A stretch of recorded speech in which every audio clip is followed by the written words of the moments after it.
राम राम भाइयों। और आज का क्लास शुरू करते हैं। ऑलरेडी 2 दिन आप लोगों को मैंने इंतज़ार करवाया है कि लाइव आऊँगा। कल तो खैर बहुत ज़्यादा काम था, फुर्सत मिला नहीं, लेकिन आज कल मैंने अप्लाई किया था, आज वेरिफिकेशन कंप्लीट नहीं हुई। होता क्या है कि अगर आप कोई न्यूज़ चैनल बनाते हैं तो पहली बार लाइव आने के लिए वेरिफिकेशन करानी होती है, और वेरिफिकेशन में लगभग 24 आवर्स का समय लगता है। मैंने अप्लाई तो कर दिया था लेकिन अभी अप्रूव नहीं है। अभी गुरुजी का फ़ोन आ रहा है, मैं उठा नहीं पा रहा हूँ, और उम्मीद है आप लोग भी माफ़ कर देंगे और गुरुजी तो खैर माफ़ कर ही देंगे।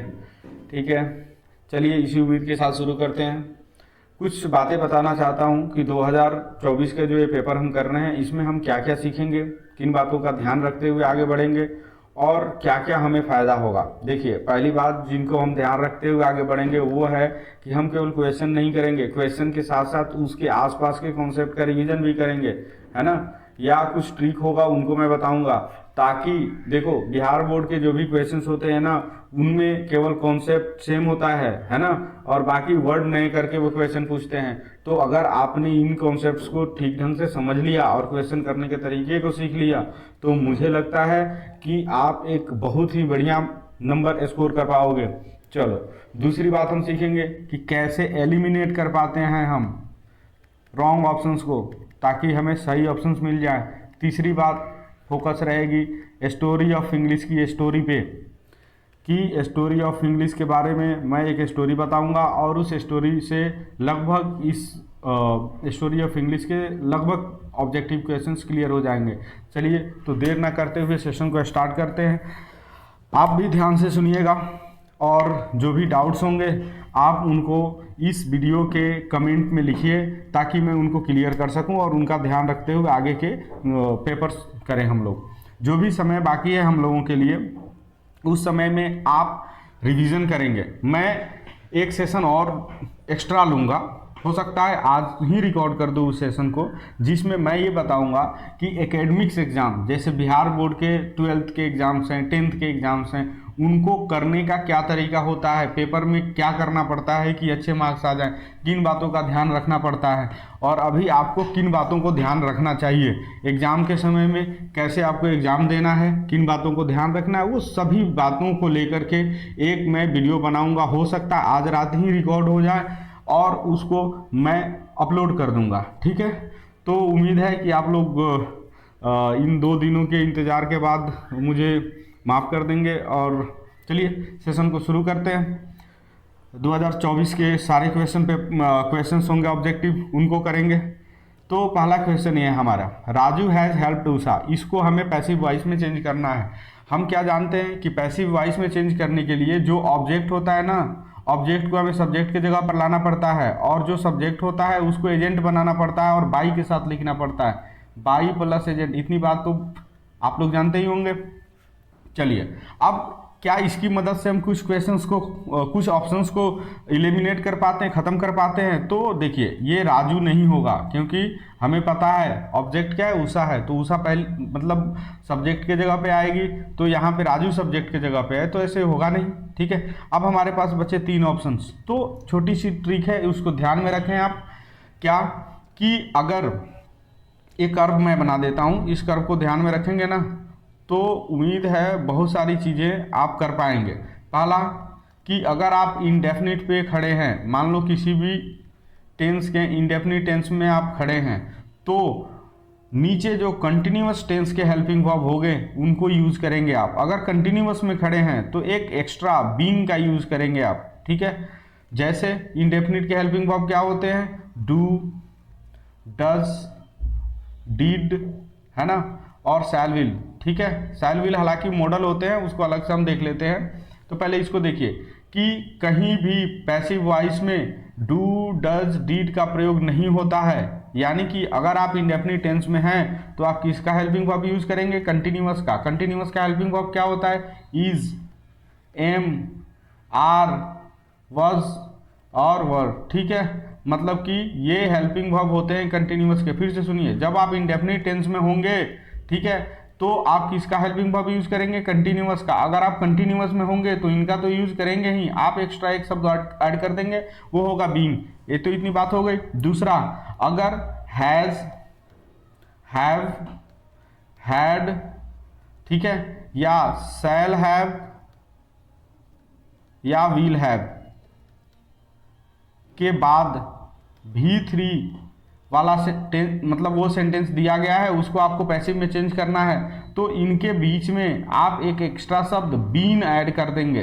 ध्यान रखेंगे, has, have, has, have, had, shall have, will have के बाद अगर V3 दिख रहा है तो हमें जो है ना बीन यूज करना होता है। ठीक है, एक जनरल सी बात मैं बता रहा हूं कि देखो, अगर V4 हो या V3 हो, है ना, ये ऐसे वर्ब के फॉर्म होते हैं जो हमेशा हेल्पिंग वर्ब के साथ आते हैं। अगर इनके हेल्पिंग वर्ब इनके साथ नहीं है तो ये गलत है, ये वर्ब नहीं है, ये कुछ और हो सकते हैं, पार्टिसिपल हो सकते हैं, जेरंड हो सकते हैं, और कुछ हो सकते हैं। बस एक छोटी सी बात है, इसका देखते हैं कहाँ यूज होता है, बहुत जगह यूज होता है ना, ऑप्शंस को हटाने में। चलिए शुरू करते हैं। देखिए यहाँ देखिए वाज, और एक और बात मैं बताने की कोशिश कर रहा था कि देखिए V3 जो है ना, V3 वो पैसिव वॉइस में हमेशा यूज होता है, हर बार हमेशा V3 ही यूज होगा। तो यानी कि अगर यहाँ हेल्प लिखा हुआ है तो क्या ये सही है? नहीं। ठीक है, क्या ये हेल्पिंग लिखा हुआ है, क्या ये सही है? नहीं। तो हमें कहाँ जाना है? हेल्प से।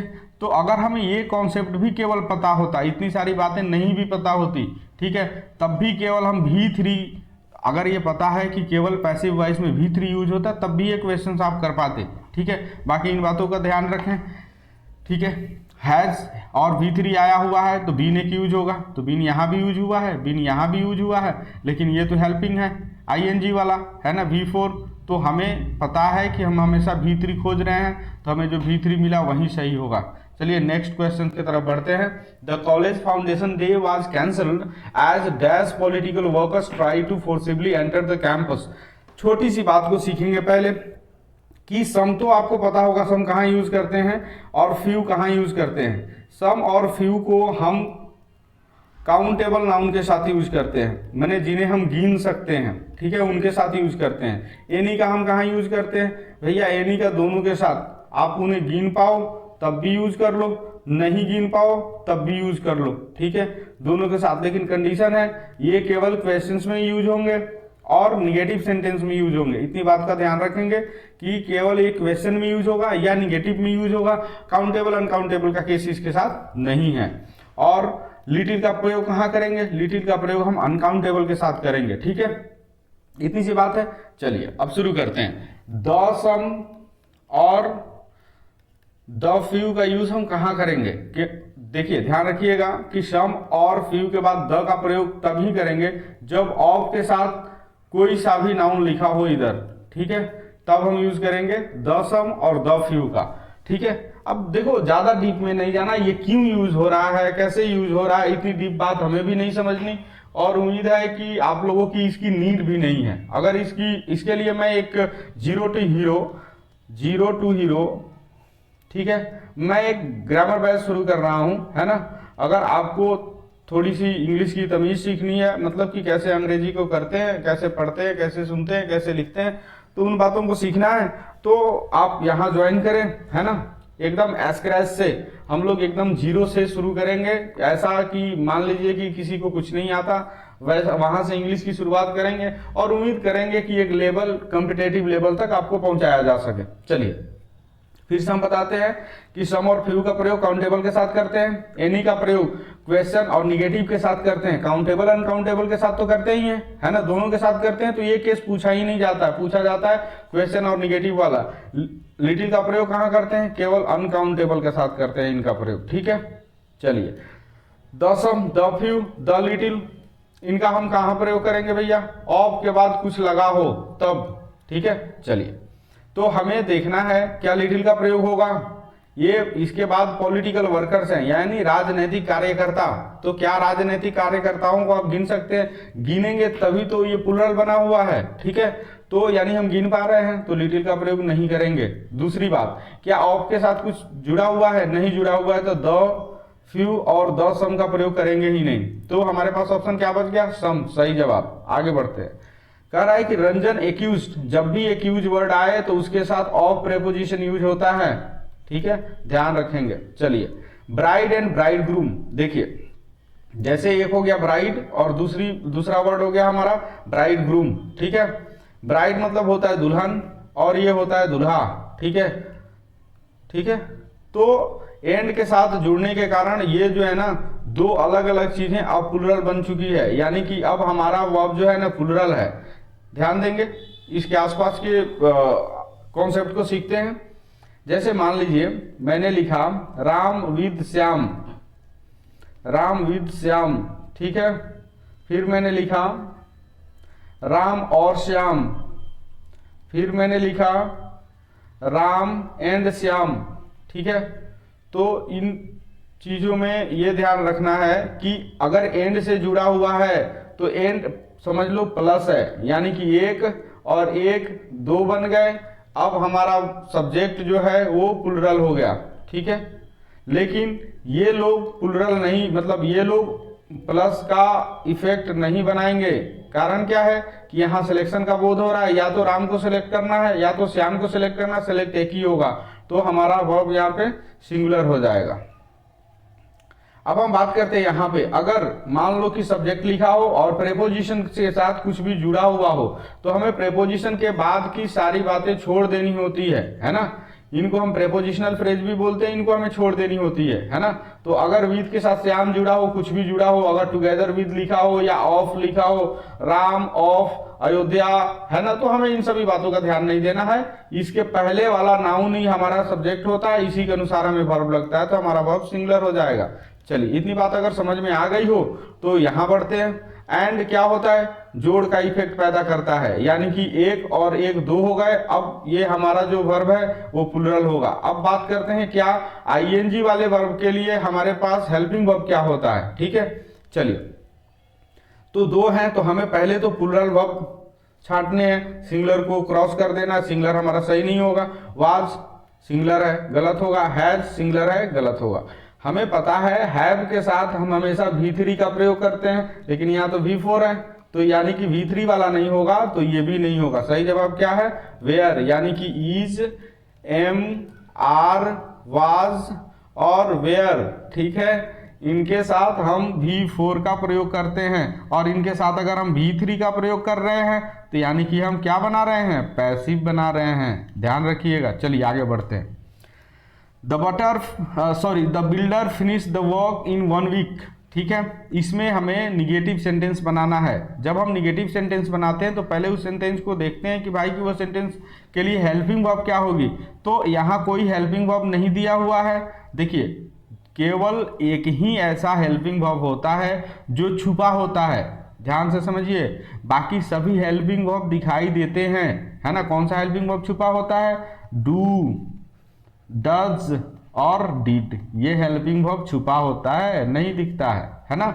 पहली बात। दूसरी बात, बाकी सभी हेल्पिंग वर्ब दिखते हैं। चलिए अब क्वेश्चन बनाना या निगेटिव बनाने के लिए क्या प्रोसेस होती है कि क्वेश्चन बनाइए चाहे निगेटिव बनाइए, इन दोनों का इफेक्ट कहाँ जाएगा, हेल्पिंग वर्ब पे जाएगा। यानी कि या तो क्वेश्चन बनाने में हेल्पिंग वर्ब बाहर आ जाएगा, या निगेटिव बनाते समय हेल्पिंग वर्ब निगेटिव बनाते समय नॉट जो है हेल्पिंग वर्ब के आसपास लिखा जाएगा। आसपास यानी इसके बाद ही लिखा जाएगा, ठीक है। इतनी बात समझ में आई, फिर से समझाता हूँ। देखिए एक ऐसा हेल्पिंग वर्ब होता है जो सेंटेंस में दिखाई नहीं देता, वो है डू, डज, डिड, है ना। जब उसके असर्टिव सेंटेंस होते हैं, अफर्मेटिव सेंटेंस होते हैं, मतलब जो सेंटेंस में निगेटिव नहीं होता है, क्वेश्चंस नहीं होता, तब तक उसमें हेल्पिंग वर्ब दिखाई नहीं देगा।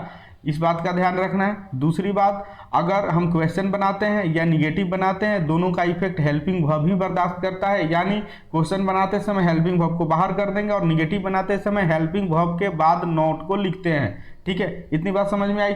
चलिए क्वेश्चन को करते हैं। क्या यहाँ आपको कोई हेल्पिंग वर्ब दिख रहा है, नहीं दिख रहा है, तो क्या ये दूसरा फॉर्म है वर्ब का, हाँ दूसरा फॉर्म है। अगर ये वर्ब का दूसरा फॉर्म है तो हमारे पास हेल्पिंग वर्ब डीड आएगा। अब निगेटिव बनाएंगे तो डीड के बाद हमें नॉट लिखना पड़ेगा। अब खोजिए डीड के साथ नॉट कहाँ है, वाज नॉट, नहीं, यहाँ भी डीड नॉट आया, यहाँ भी डीड नॉट आया, फिर ये हैड नॉट, नहीं। अब एक बात और समझना, जब हेल्पिंग वर्ब डीड, डू या डज, है ना, ये सामने आ जाते हैं, या कोई हेल्पिंग वर्ब मॉडल होता है, जो मॉडल हेल्पिंग वर्ब का काम करता है, ये होते हैं, तो हमेशा वर्ब की पहली फॉर्म या बेस फॉर्म ही यूज होती है। अब ये पहली फॉर्म और बेस फॉर्म दोनों अलग अलग होती है, लेकिन अभी उतनी डीप में बातें समझने के लिए हमारे पास वक्त नहीं है। अगर ऐसे क्वेश्चंस आते हैं मैं ज़रूर समझाने की कोशिश करूंगा कि वर्ब वन और बेस फॉर्म में क्या अंतर होता है, लेकिन फिलहाल के लिए ये समझेंगे हम क्या कि डीड, डू, डज और मॉडल ये हेल्पिंग वर्ब के रूप में अगर काम कर रहे हो तो जो वर्ब आएगा इनके बाद में तो वो हो जाएगा V1 या बेस फॉर्म। ठीक है, चलिए, तो डीड नॉट के बाद इन्होंने फिनिश लिखा है, क्या ये V1? हम क्या खोज रहे हैं, डीड के बाद क्या खोज रहे हैं, V1 खोज रहे हैं, तो क्या ये V1 है? नहीं, खत्म। तो ये क्या V1 है? हाँ, सही जवाब। चलिए आगे बढ़ते हैं। फिर ये कह रहा है कि हमें नरेशन चेंज करना है ना, तो कह रहा है कि देखिए Rohan said to him go away. सबसे पहले देखिए कि अगर इम्परेटिव सेंटेंस होता है, ठीक है ना, इम्पेरेटिव सेंटेंस होता है, तो जो अगर हम ये हटाते हैं ना इन्वर्टेड कॉमास, तो इनको हटाने के बदले हमें टू या नॉट टू का यूज करना होता है। ठीक है, दूसरी बात, जब तक प्लीज और काइंडली नहीं लिखा है, तब तक प्लीज और काइंडली नहीं लिखा है तब तक वो रिक्वेस्ट नहीं होगा, समझे, तब तक वो क्या नहीं होगा, रिक्वेस्ट नहीं होगा। ठीक है, तो अगर रिक्वेस्ट नहीं है तो हम रिक्वेस्ट वाला वर्ब यूज नहीं करेंगे। चलिए, यानी कि ये रिक्वेस्ट नहीं है, ऑर्डर है, तो ऑर्डर वाला यूज करेंगे। अगर यहाँ सेड टू है तो हमें ऑर्डर्ड यूज करना है, तो क्या ये ऑर्डर्ड है? नहीं। क्या ये ऑर्डर्ड है? हाँ, ये ऑर्डर्ड नहीं है। विल ऑर्डर है, हैड ऑर्डर्ड नहीं, तो सही जवाब। ठीक है, इतना कुछ जानने की ज़रूरत नहीं होती है। देखिए मैं क्वेश्चंस कैसे कर रहा हूँ, आपको भी वहाँ इसी तरीके से सोचना है। ठीक है, चलिए, I can help you dash you stick to your word. ठीक है, तो ये कह रहा है कि मैं तुम्हारी मदद करूँगा, तुम जो है ना अपने जवान के पक्के हो, तुम अपने बातों पे जो तुमने प्रॉमिस किया है उस प्रॉमिस पे तुम स्टिक करते हो, है ना। हालांकि मैंने आप लोगों की 2 प्रॉमिस तोड़ी है कि 2 दिन तक आप लोगों को वेट कराया कि भाई देखिए मैं कर रहा हूँ और क्या कुछ भी नहीं।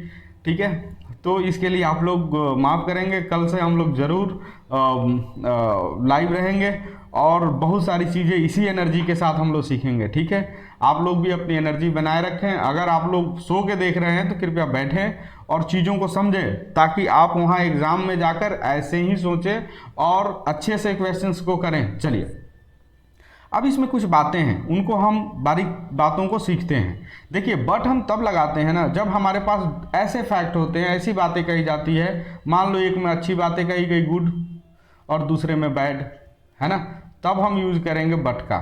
ठीक है, यानी कि कॉन्ट्रास्टिंग बातें हैं, एक अच्छी और दूसरी बुरी, है ना। एक हम कह दें सैड, दूसरी में हैप्पी बात कर दें कि बहुत बढ़िया बढ़िया चीज़ हुआ, है ना, तब हम किसका यूज करेंगे, बट। क्या देखिए यहाँ पे ऐसा कुछ है, ऐसा कुछ नहीं है, ऐसा हमें नहीं लग रहा है कि कोई भी कॉन्ट्रास्टिंग बातें यूज करी जा रही है। ठीक है, तो बट नहीं होगा। ठीक है, सो और एज में आप आते हैं। देखिए, मान लीजिए मैंने कहा कि मैं स्कूल नहीं गया, ठीक है, ये हमारा मतलब इफेक्ट, मतलब हमारा ये इवेंट है, घटना है, तो और इसका कारण था कि मैं बीमार था। ठीक है, तो अब मतलब कि मैं स्कूल नहीं गया, इस घटना का कारण है बीमार होना, तो हम सो का यूज करेंगे। सो के बाद हम क्या लिखते हैं, कारण लिखते हैं। लेकिन अगर मैं इसी को घुमा दूं, मैं पहले बताऊं कि मैं बीमार था, तो है ना, तो मैं लिख दूंगा पहले एज मैं बीमार था, देन मैं लिखूंगा मैं स्कूल नहीं आया। समझ रहे हैं, तो इस बात का ध्यान रखेंगे थोड़ा सा। ठीक है, चलिए, तो क्या इसमें कोई कॉज इफेक्ट दिख रहा है कि मतलब ये काम होगा उसका कारण ये होगा, ये जुबान पर पक्का रहना और उसकी मदद करना, कॉज इफेक्ट तो नहीं दिख रहा है। तो ये एक शर्त है कि अगर तुम जुबान पे बने रहोगे अपने, तो मैं तुम्हारी हेल्प करूंगा। I can help you if you stick to your word. मैं तुम्हारी मदद तब करूंगा जब तुम अपने जुबान पे बने रहोगे। ठीक है, चलिए नेक्स्ट, राधा इज वेरी। पहले तो हम ये समझते हैं वेरी, कुछ वर्ड हैं इनको समझिए, वेरी, मच, मोर, और पहले इनको समझ लेते हैं। ठीक है, देखिए वेरी का हमेशा आप यूज करेंगे पॉजिटिव डिग्री के साथ, ठीक है, पॉजिटिव डिग्री के साथ यूज करेंगे। जैसे आप ये नहीं लिख सकते हैं वेरी बेटर, ये गलत हो जाएगा। हमें क्या लिखना होगा, वेरी गुड। इतनी बात समझ गए आप कि वेरी का प्रयोग कहाँ होगा, पॉजिटिव डिग्री के साथ होगा। ठीक है, मच का प्रयोग कहाँ करेंगे, मच का प्रयोग भी हम पॉजिटिव डिग्री के साथ ही करेंगे। ये पॉजिटिव डिग्री का एडजेक्टिव है ही, है ना, ये एक एडवर्ब नहीं है, एडजेक्टिव है ही पॉजिटिव डिग्री का, तो वही यूज होगा। लेकिन इसका प्रयोग हम कहाँ करते हैं, मच बेटर लिखा जा सकता है, समझिएगा, मच बेटर लिखा जा सकता है ना, लेकिन मच गुड नहीं लिखा जा सकता। समझे, अब बात समझिए मैं क्या कह रहा हूं। ये खुद अपना एडजेक्टिव है ना, ये अपना एडजेक्टिव है ना, ये गुड के साथ नहीं यूज होगा। लेकिन आप यहां देखिए, है ना, यहाँ पे वो एडवर्ब का, अब छोड़िए ये क्या काम कर रहा है नहीं काम कर रहा है इसके बारे में छोड़िए, पहले ये समझिए, छोटी सी बात आपको समझना है कि मच का प्रयोग हम कंपेरेटिव डिग्री के साथ कर सकते हैं। ठीक है, इतनी बात समझ में आई। मच का प्रयोग कंपेरेटिव डिग्री के साथ करेंगे। फिर मोर का कहाँ प्रयोग करेंगे, मोर का प्रयोग कंपेरेटिव डिग्री बनाने में करेंगे, है ना। बनाना क्या होता है, जैसे मान लीजिए मैंने कहा कि भैया एक वर्ड है फास्ट, इसको कंपेरेटिव में बना दो, तो तुमने कहा भाई लो फास्टर। ठीक है, मैंने कहा कि गुड, अब तुम एक वर्ड लो गुड, इसको कंपेरेटिव बनाओ, तो तुमने कहा भाई बेटर है।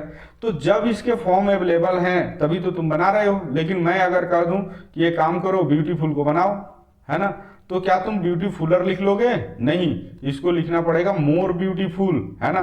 तो इसको बनाने में हम किसका यूज कर रहे हैं, मोर का। वही बात मैं कर रहा हूं कि मोर का प्रयोग केवल कंपेरेटिव डिग्री बनाने में करते हैं। लेकिन अगर कंपेरेटिव डिग्री हो तो उसके साथ मच का प्रयोग करना। जैसे मैं कहूं कि मच मोर ब्यूटीफुल, ये बात सही है, ये ट्रू हो जाएगा, मच मोर ब्यूटीफुल। ठीक है, समझ रहे हो, क्योंकि ये बनाने में यूज हुआ। अब यहां से कंपेरेटिव डिग्री बन चुकी है, तो कंपेरेटिव डिग्री जब बन गई तो उसके साथ तुमने मच का प्रयोग कर लिया। इतनी बात समझ में आई, चलो ठीक है। तो ये सारी बातें थी। वेरी का प्रयोग हम कहाँ करेंगे, पॉजिटिव डिग्री के साथ करेंगे। ठीक है, मच का प्रयोग कहाँ करेंगे, कंपेरेटिव डिग्री के साथ करेंगे, वो कंपेरेटिव डिग्री है भी, ठीक है, सॉरी पॉजिटिव डिग्री है भी, है ना। मोर का प्रयोग कहाँ करेंगे, मोर का प्रयोग हम करेंगे कंपेरेटिव डिग्री को बनाने में। अगर मोर मतलब कंपेरेटिव डिग्री बना देता है फिर उसके साथ मच का प्रयोग किया जा सकता है। ठीक है, इतनी सी बात हमें समझनी थी। चलिए, कह रहा है कि राधा इज वेरी,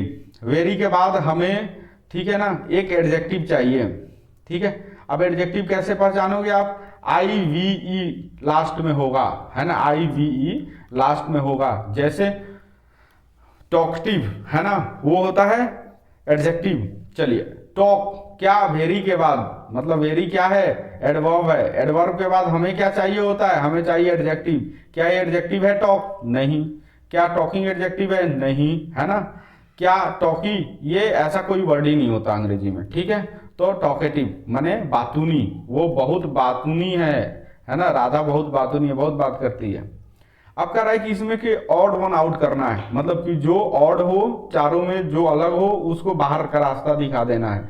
जैसे जैकेट, शर्ट, कोट, शूज, है ना। तो कह रहा है कि जैकेट हम लोग कहाँ पहनते हैं, अपर बॉडी पार्ट में। शर्ट कहाँ पहनते हैं, अपर बॉडी पार्ट में। कोट कहाँ पहनते हैं, अपर बॉडी पार्ट में, माने ऊपरी शरीर के, टोर्सो जिसको बोलते हैं, टोर्सो समझते हो। देखो ऐसे समझो, ये आदमी है, ये आदमी के दो हाथ और ये दो पाँव, ठीक है। और तो हाथ पाँव को अंग्रेजी में लिम्ब बोला जाता है, ठीक है। और बाकी ये जो स्क्वायर, सॉरी ये जो तुम्हें दिख रहा है ना, इसको हम टोर्सो बोलते हैं, है ना, टोर्सो, है ना। तो कह रहा है कि हम सब कहाँ पहनते हैं, टोर्सो में पहनते हैं। शूज कहाँ पहनते हैं, शूज तो हम अपने पैर में पहनते हैं, ये अलग है। Odd one out. चलिए, कह रहा Jitendra works at a new office building, ठीक है। इसमें हमें यूज करना है, क्या यूज करना है कि आपको टैग बैठाना है, ठीक है। बहुत बढ़िया, टैग कैसे बैठाएंगे, ध्यान दीजिए, टैग में कुछ नहीं होता, जो हेल्प सेंटेंस का हेल्पिंग वर्ब होता है वही यूज करे जाते हैं। ध्यान रखिए, सेंटेंस में जो हेल्पिंग वर्ब होगा वही यूज करोगे आप, कुछ और यूज नहीं करोगे। दूसरी बात कि सेंटेंस का जो सब्जेक्ट होगा डायरेक्ट सब्जेक्ट यूज नहीं करोगे। अगर वो कोई नाउन है तो उसके लिए प्रोनाउन आएगा, है ना, तो प्रोनाउन यूज करोगे आप, ठीक है। ये बात ध्यान रखना, ठीक है। देयर हो, ठीक है, तो देयर ही यूज कर लेना, ध्यान रखना इस बात का, ठीक है। अगर इनडेफिनिट प्रोनाउंस आते हैं जिसके बारे में कुछ नहीं पता, जैसे मैंने कहा सम, है ना, या एनी, है ना, या ईच, है ना, इस तरह के आते हैं तो आपको ध्यान नहीं देना ज़्यादा, देम यूज करना है, ठीक है। कुछ भी आए जिसके बारे में मतलब निश्चित ना हो, इनडेफिनिट प्रोनाउंस हो, उनके लिए आपको देम यूज करना है, ठीक है। चलिए शुरू करते हैं। भैया जी यहाँ जितेंद्र हैं, तो जितेंद्र के लिए क्या यूज होता है, ही। तो हम देखेंगे कहाँ कहाँ ये सब में है भाई, इसमें ईट है, गलत है। चलिए अब कह रहा है कि इसका हेल्पिंग वर्ब, अभी मैंने बताया कि कुछ हेल्पिंग वर्ब छिपे होते हैं, कौन कौन, डू, डज, डिड, है ना, ये छुपे हुए होते हैं। तो सेंटेंस में अगर कोई हेल्पिंग वर्ब नहीं दिख रहा है तो इन्हीं तीनों में से कोई ना कोई आया होगा, और अगर वर्ब में एस लगा है तो यानी कि डज आया होगा, ठीक है। वर्ब दूसरा फॉर्म में है तो डिड आया होगा, वर्ब में एस भी नहीं लगा है, पहले फॉर्म में है तो डू आया होगा। तो हमें ऐसे पता चल जाता है, ठीक है। तो अब हमें हेल्पिंग वर्ब भी पता चल गया, तो हमें हैज हेल्पिंग वर्ब है क्या, नहीं, वो हैज होता तो दिख जाता, इज भी होता तो दिख जाता, तो सही जवाब क्या है, डजंट ही, ठीक है। तो आप देखिए कैसे क्वेश्चन किया जाता है, क्वेश्चन करने के लिए हमें कैसे समझ होनी चाहिए। धीरे धीरे आप इन चीज़ों को समझ पा रहे होंगे। जो भी दिक्कत होती है, जो भी ऐसे कॉन्सेप्ट्स होते हैं जो मैं बता रहा हूँ, मेरी बातों को आप नहीं समझ पा रहे हैं, उसके लिए आप ज़रूर कमेंट करें, है ना। और आप अगर ज़्यादा समस्या हो रही है तो गुरुजी से आप बोलें, वो आपको कुछ ना कुछ ऐसा प्रोवाइड कर देंगे ताकि आप उन समस्याओं को हल कर पाएँ या मुझसे जुड़ पाएँ और हम लोग इस पर डिस्कशन कर पाएँ। चलिए ठीक है, आगे बढ़ते हैं। नेक्स्ट कह रहा है कि choose the correct meaning at the 11th hour. अब एक बात बताओ, मान लो एक घड़ी है, उसमें 1 से लेकर के कितने बजे होंगे, यहाँ से 1 शुरू होगा और यहाँ आके 12 बज जाएगा, ठीक है। तो यानी कि 12 घंटे होते हैं। किसी ने कहा कि भैया तुम्हें आज काम करनी है और तुम जो है ना काम किए नहीं, और लेट करते करते करते तुम्हारे पास अब 11 बज चुके हैं। तो यानी कि अब तुम कैसी स्थिति में हो, तुम भैया अब अपने काम करने की अंतिम स्थिति में हो, क्योंकि उसने कहा है कि भैया 12 बजे तक काम हो जाना चाहिए और तुम अभी 11 बजे तक सोच रहे हो करेंगे कि नहीं करेंगे। चलिए, इसका यही मतलब होता है लेट। नहीं, इसको हम कह नहीं सकते कि भैया ये लेट हो गया, ये अपने लास्ट मोमेंट में है। लेट तब हम बोलते हैं कि भैया देखो 3 बज गए, लेट हो रहा है, 6 बज गए, लेट हो रहा है, 9 बज गए, लेट हो रहा है। लेकिन ये तो भैया अब खत्म होने वाला है समय, इसको दिया गया 12 घंटे दिए गए, 1 घंटे बचा है। तो क्या टू अर्ली हो गया? टू अर्ली का मतलब 12 बजे से पहले काम खत्म हो जाना चाहिए, तो ये खत्म तो हुआ नहीं। खत्म इमीडिएट नहीं, इमीडिएट मतलब होता है तुरंत, एट द लास्ट मोमेंट। हाँ, अब वो जीवन के अंतिम समय में है, अब उससे काम हो नहीं पा रहा। चलिए, इसमें एक छोटी सी बात है, उसका ध्यान रखेंगे, ठीक है। देखो, हर शब्द का ना एक टेस्ट होता है, ठीक है। अब ये कैसे, देखो, ये जो डिक्लेयर्ड लिखा हुआ है ना, डिक्लेयर तुम तभी करोगे जब तुम कुछ अच्छा काम करोगे, और गलत काम करोगे तो कन्फेस करोगे। मतलब जैसे मान लो तुमने चोरी कर ली, है ना, तो तुम कन्फेस करोगे, है ना। जैसे तुमने कोई गलत काम कर दिया, कन्फेस करोगे। अगर तुमने कुछ बढ़िया कर दिया, है ना, चाहे ये समझो कि वो गलत नहीं है ना, वो अगर गलत नहीं है तो तुम उसे डिक्लेयर करोगे। समझ रहे हो? समझना मैं क्या कह रहा हूँ कि जो अगर गलत है तो कन्फेस किया जाता है, अगर वो गलत नहीं है तो उसे डिक्लेयर किया जाता है। चलो आगे बढ़ते हैं। कह रहा है कि सुनीता ने डिक्लेयर करा, यानी कि सुनीता ने कुछ गलत काम नहीं करा होगा, है ना, ये मान के चलते हैं। That she was dash last night, she was dash last night. आपको पता है is, am, are, was, were जब यूज होता है तो वर्ब का 2 फॉर्म यूज में आ जाते हैं। कौन कौन? V4 और V3। अगर V4 यूज हो रहा है ना तो ये एक्टिव है, यानी कि इसमें जो सब्जेक्ट होगा वो काम कर रहा होगा, है ना। जैसे अगर मैं रॉबिंग लिख दूं, ठीक है, इसका मतलब ये जो है ना रॉब कर रही होगी। रॉब माने लूटना। तो लूटना कैसा काम हुआ? अच्छा काम हुआ, खराब? खराब काम हुआ भाई। तो अगर खराब काम हुआ तो उसने तो डिक्लेयर नहीं करा होगा, वो तो कॉन्फेस करती, है ना, या एडमिट करती, है ना। तो उसने अगर डिक्लेयर करा है तो निश्चित तौर पे उसने गलत काम नहीं किया है, तो ये तो ऑप्शन होगा नहीं। हालांकि ग्रामेटिकली ये जा सकता है ना। चलिए फिर हम बात करते हैं रॉब। क्या हम कह रहे हैं कि वाज, इज, देखो इज, एम, आर, वाज और वेयर, इनके बाद 2 ही फॉर्म वर्ब के यूज किए जाते हैं। कौन कौन? V4 और V3। ये एक्टिव वाले होते हैं और V3 कैसे होते हैं, पैसिव वाले। यानी कि पैसिव का मतलब ये होता है कि जो सेंटेंस का सब्जेक्ट होता है ना वो काम नहीं कर रहा, वो ऑब्जेक्ट है, रियल में काम करने का प्रभाव उस पर पड़ा हुआ है। ठीक है, चलिए तो यहाँ देखते हैं कि अगर सुनीता ने अच्छा काम किया होता तभी तो मतलब वो बुरा काम किया होता तो वो कन्फेस करती या एडमिट करती, है ना, वो मतलब डिक्लेयर नहीं करती। ठीक है, तो आगे बढ़िए। तो V4 तो होगा नहीं, तो हमें क्या खोजना है, V3 खोजना है। तो क्या टू रॉब V3 है, नहीं। क्या रॉब V3 है, नहीं, रॉब्ड V3 है। ठीक है, ये बात समझ में आई, आगे बढ़ते हैं। कह रहा है कि he dash robbed as he was walking out of the bank. कह रहा है कि उसे किसी ने लूटा, है ना, और कब लूटा, जैसे ही वो मतलब बैंक से बाहर आया उसको किसी ने लूट लिया। ठीक है, इतनी सी बात थी। अब हमें खोजना है कि कौन सा हेल्पिंग वर्ब यूज करें, है ना, हमें नहीं जानना कि कौन सा यूज हो रहा है नहीं हो रहा है, हमें ऑप्शंस को हटाना है। चलिए ऑप्शंस को हटाते हैं। ठीक है, अब देखिए तो क्या डीड ऑप्शंस यूज किया जा सकता है। हमने क्या कहा कि अगर डू हो, डज हो, डीड हो या कोई भी मॉडल हो तो उनके साथ हम वर्ब का कौन सा फॉर्म यूज करेंगे, V1 या बेस। ठीक है, तो क्या डीड हम यूज कर पाएंगे, डीड यूज करेंगे तो इसके बाद रॉब्ड नहीं होगा, हमें रॉब लिखना पड़ेगा, है ना, क्योंकि ये है नहीं, रॉब्ड लिखा हुआ है तो ये नहीं होगा। अब दूसरी बात, वेयर, वेयर कैसे यूज किया जा सकता है, ही जो है सिंगुलर है तो वेयर नहीं जाएगा।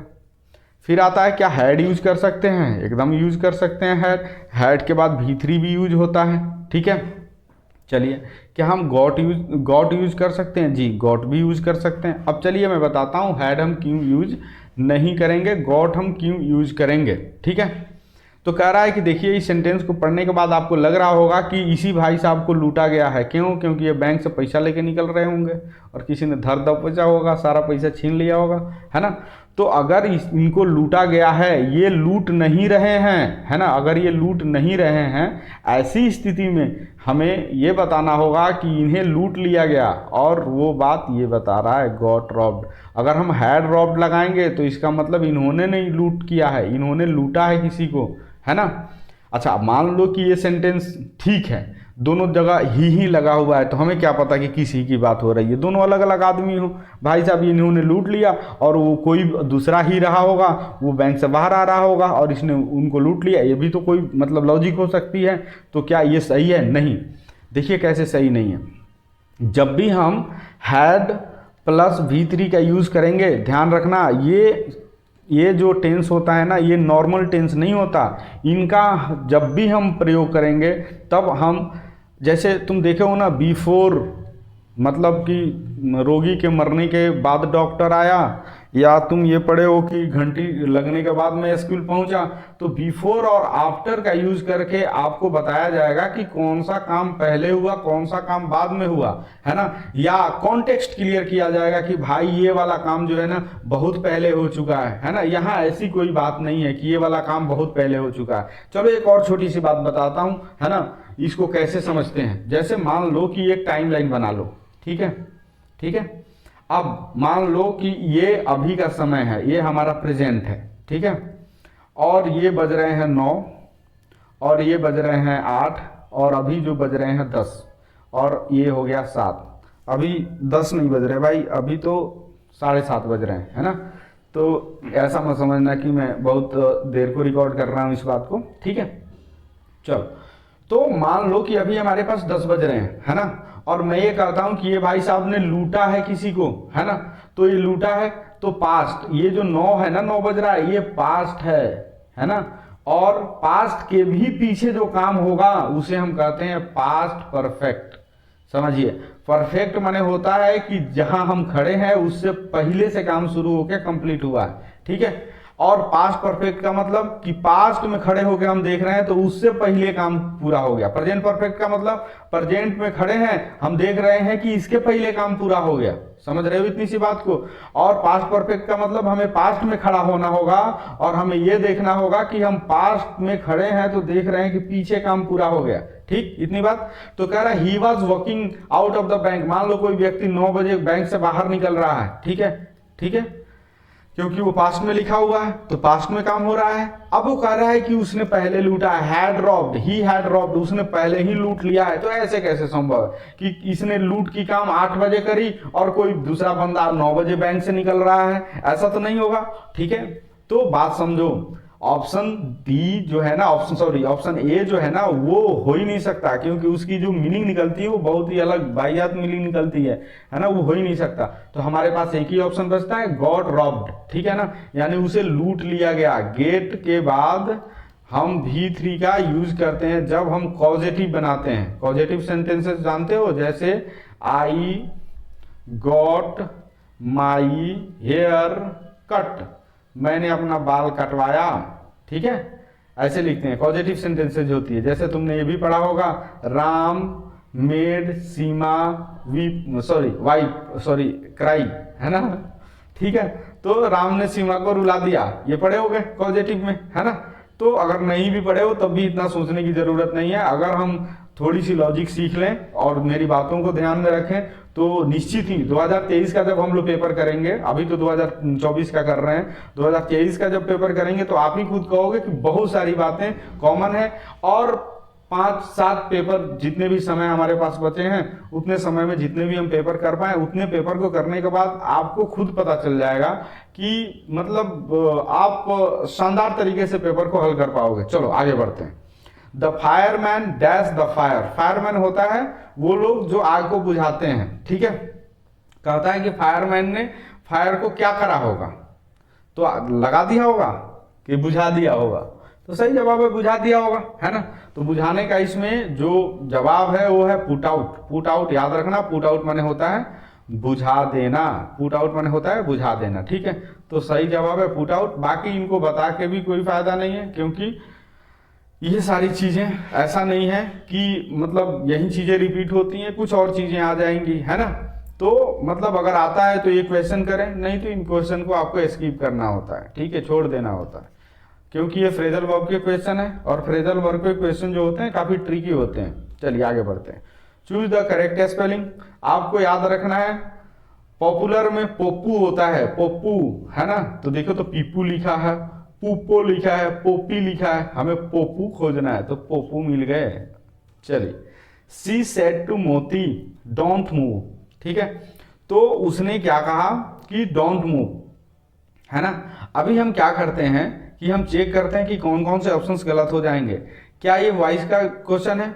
नहीं, ये तो नरेशन का क्वेश्चन है। तो नरेशन के क्वेश्चन में क्या सब्जेक्ट ऑब्जेक्ट चेंज होते हैं? नहीं, ये काम नहीं होता।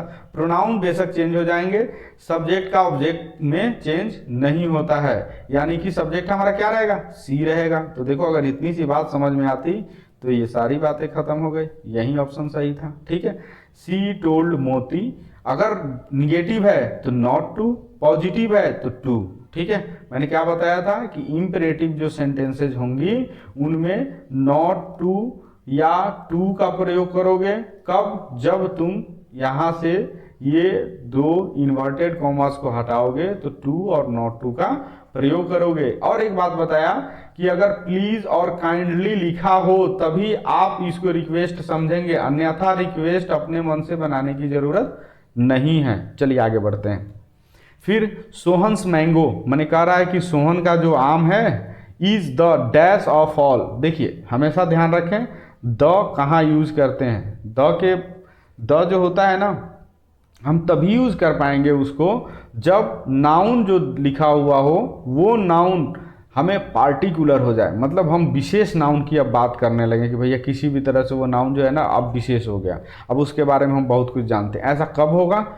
ऐसा तब होगा जब द के बाद नाउन लिखोगे और नाउन के बाद तुम जो है ना, या तो तुम प्रेपोजिशन के साथ कुछ बातें लिख दो, है ना, या किसी तरह की एडजेक्टिव बना लो, है ना। एडजेक्टिव कैसे?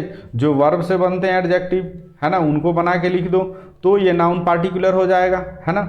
ऐसे केस में यहाँ द लगाओगे। जैसे मैंने लिखा किंग ऑफ मथुरा, ठीक है ना, मैंने लिखा किंग ऑफ मथुरा। बताओ तो मथुरा का राजा कौन था? ठीक है, जो शेरवानी पहनता था, शेरवानी पहनता था, है ना। ठीक है, ये क्वेश्चन हम लोग में आया था, ये था कनिष्क। ठीक ठीक है। कनिष्क था मथुरा का राजा, इसकी 2 राजधानियाँ थी, कनिष्क, और ये शेरवानी पहनता था। खैर छोड़ो। तो अब हमने क्या लिखा, ये प्रेपोजिशन है, प्रेपोजिशन के बाद हमने बातें लिख दी। तो अब ये जो नाउन है ना, इसके साथ हमें द लगाना पड़ेगा, क्योंकि अब ये नाउन पार्टिकुलर हो गया। समझ रहे हो मैं क्या कह रहा हूँ? जैसे मैंने लिखा मैंगो, मैंगो है ना, BOUGST, बॉट फ्रॉम अमेरिका। मान लो अमेरिका से एक आम खरीद के लाया गया है, ठीक है ना, इसकी बात हो रही है। तो देख रहे हो मैंने क्या क्या, वर्ब से तुमने एडजेक्टिव बनाया, ठीक है। तो अब यहाँ लिखो the mango bought from America, ठीक है, समझ में आया। बाकी इसके बाद जो भी लिखो उससे द पर कोई इफेक्ट नहीं पड़ता, ठीक है। इतनी बात समझ में आई। तो हमने पहला क्या देखा कि द का प्रयोग हम उस नाउन के साथ करेंगे जब नाउन हमारा पार्टिकुलर हो जाए। कैसे पार्टिकुलर होगा भाई? या तो तुम प्रेपोजिशन के साथ कुछ बातें लिख दोगे, जैसे कि मैंने लिखा, या तुम वर्ब से कोई एडजेक्टिव बना दोगे, वर्ब से कुछ एडजेक्टिव बना दोगे, एडवर्ब नहीं एडजेक्टिव बना दोगे तब। तो एडजेक्टिव तुमने बनाया बॉट, है ना, बॉट फ्रॉम अमेरिका, तो तुमने मैंगो के पहले द यूज किया। अब द का प्रयोग हम तब भी करते हैं जब सुपरलेटिव डिग्री यूज करते हैं, है ना, जैसे द बेस्ट बॉय, है ना, जो सबसे अच्छा लड़का है ना। चलो फिर हम क्या कहते हैं, द के साथ कंपेरेटिव डिग्री भी यूज की जाती है, लेकिन कब? जब ग्रेजुअल चेंजेस दिखानी हो, मतलब रेसिप्रोकल चेंजेस, परस्पर परिवर्तन।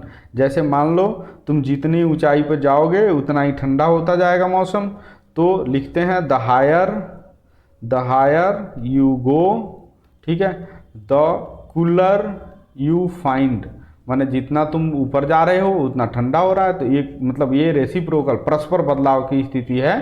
तो अगर परस्पर बदलाव की स्थिति है तो उसमें तुम्हें दिखाया रहेगा कि दोनों तरफ, है ना, तुम्हें द लगाना पड़ेगा, है ना। तो इस तरह के क्वेश्चंस कम ही आते हैं, है ना। बस तुम्हें ये समझना है, मोटी मोटी सी बात है कि सुपरलेटिव डिग्री के साथ तुम्हें द लगाना होता है। चलिए अब सुपरलेटिव डिग्री हम कैसे तलाशेंगे? तो देखिए, क्या स्वीट सुपरलेटिव है? नहीं, ये भी नहीं, ये भी नहीं, ये है सही जवाब। आगे बढ़ो।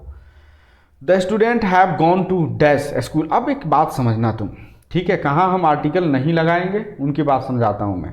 देखो, मान लो कि कोई बिल्डिंग बनी हो, है ना, या कोई प्लेस हो, है ना, और इस प्लेस और बिल्डिंग को बनाया ही इसलिए गया है कि कुछ स्पेशल पर्पज रहा होगा, माने कोई विशेष उद्देश्य रहा होगा इसको बनाने के लिए।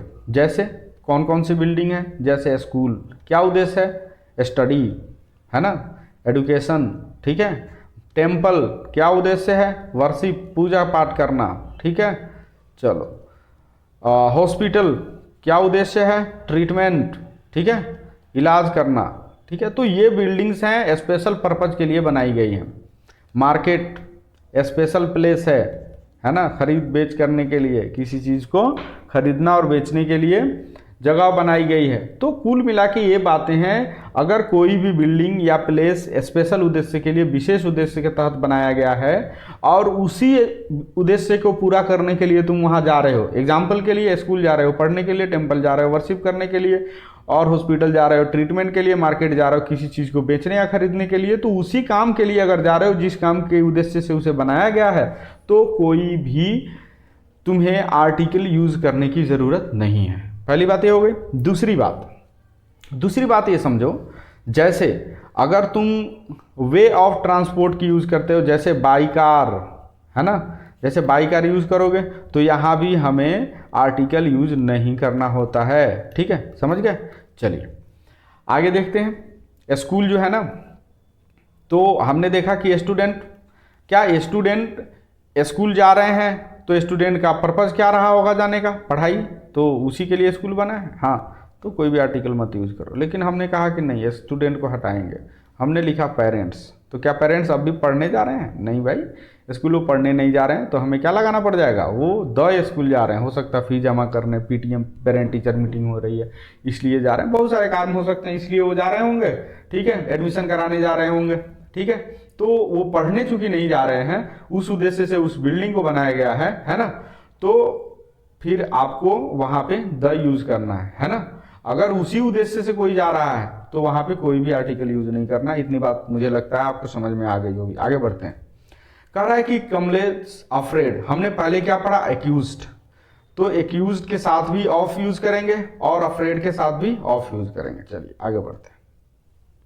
फिर कहता है क्रिमिनल्स, तो आप ऐसे देखो ना, क्रिमिनल सिंगुलर है कि प्लूरल, भैया प्लूरल है, तो प्लूरल है तो क्या हमें प्लूरल वर्ब्स यूज करने हैं, है ना, तो भैया हैज प्लूरल नहीं है, हैज नो हैज तो कोई चीज होता ही नहीं है, हमेशा नो या नॉट हेल्पिंग वर्ब के बाद ही यूज होता है। फिर डीड हैव यूज हो सकता है ना, हैव यूज हो सकता है। चलिए आगे बढ़ते हैं।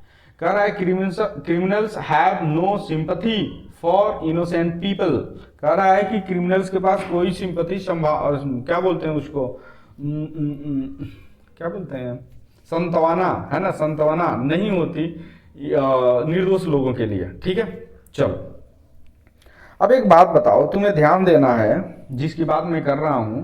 जैसे देखो डू होता है ना, डू, डज, डिड, है ना, और हैज, हैव, ये जो है ना हेल्पिंग वर्ब तो है ही, हेल्पिंग वर्ब तो है ही, साथ में ये मेन वर्ब के रूप में भी काम करते हैं, मेन वर्ब के रूप में भी काम करते हैं। समझो कैसे पता चलेगा हेल्पिंग वर्ब के रूप में काम कर रहे हैं, मेन वर्ब के रूप में काम कर रहे हैं। देखो हेल्पिंग वर्ब पूरा नहीं होता, हेल्पिंग वर्ब के बाद एक और मेन वर्ब आता ही आता है, बिना मेन वर्ब के कोई हेल्पिंग वर्ब कैसे हो सकता है।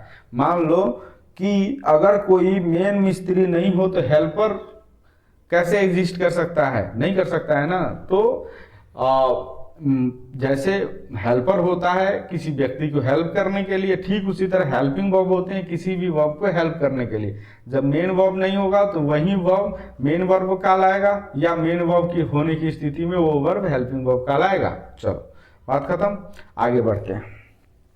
ठीक है, तो कह रहा है कि क्रिमिनल्स नो सिंपैथी, ठीक है, तो कह रहा है कि देखिए क्या हम डीड हैव यूज करें या हम हैव यूज करें। ठीक है, तो देखिए समझिए बात को, मैं क्या कह रहा हूं कि अब ये हैव के बाद हमें तो होना चाहिए कि V3 मिले, नहीं, अगर V3 मिल जाता है तो हैव हमारा हेल्पिंग वर्ब हो जाएगा, अगर कुछ भी नहीं मिलता है तो हैव हमारा क्या हो जाएगा, मेन वर्ब हो जाएगा। ठीक है, समझ रहे हो इतनी सी बातें। चलो एक बात और समझो कि क्या हम डीड के साथ हैव का प्रयोग कर सकते हैं। देखो ये थोड़ा सा टू मच वाली बात नहीं हो गई, टू मच वाली क्या बात, जैसे मान लो कि अगर तुम्हारे पास ये हैड पहले से दिया हुआ है तो इसको क्यों घुमा के डीड हैव कर रहे हो, समझो बात को।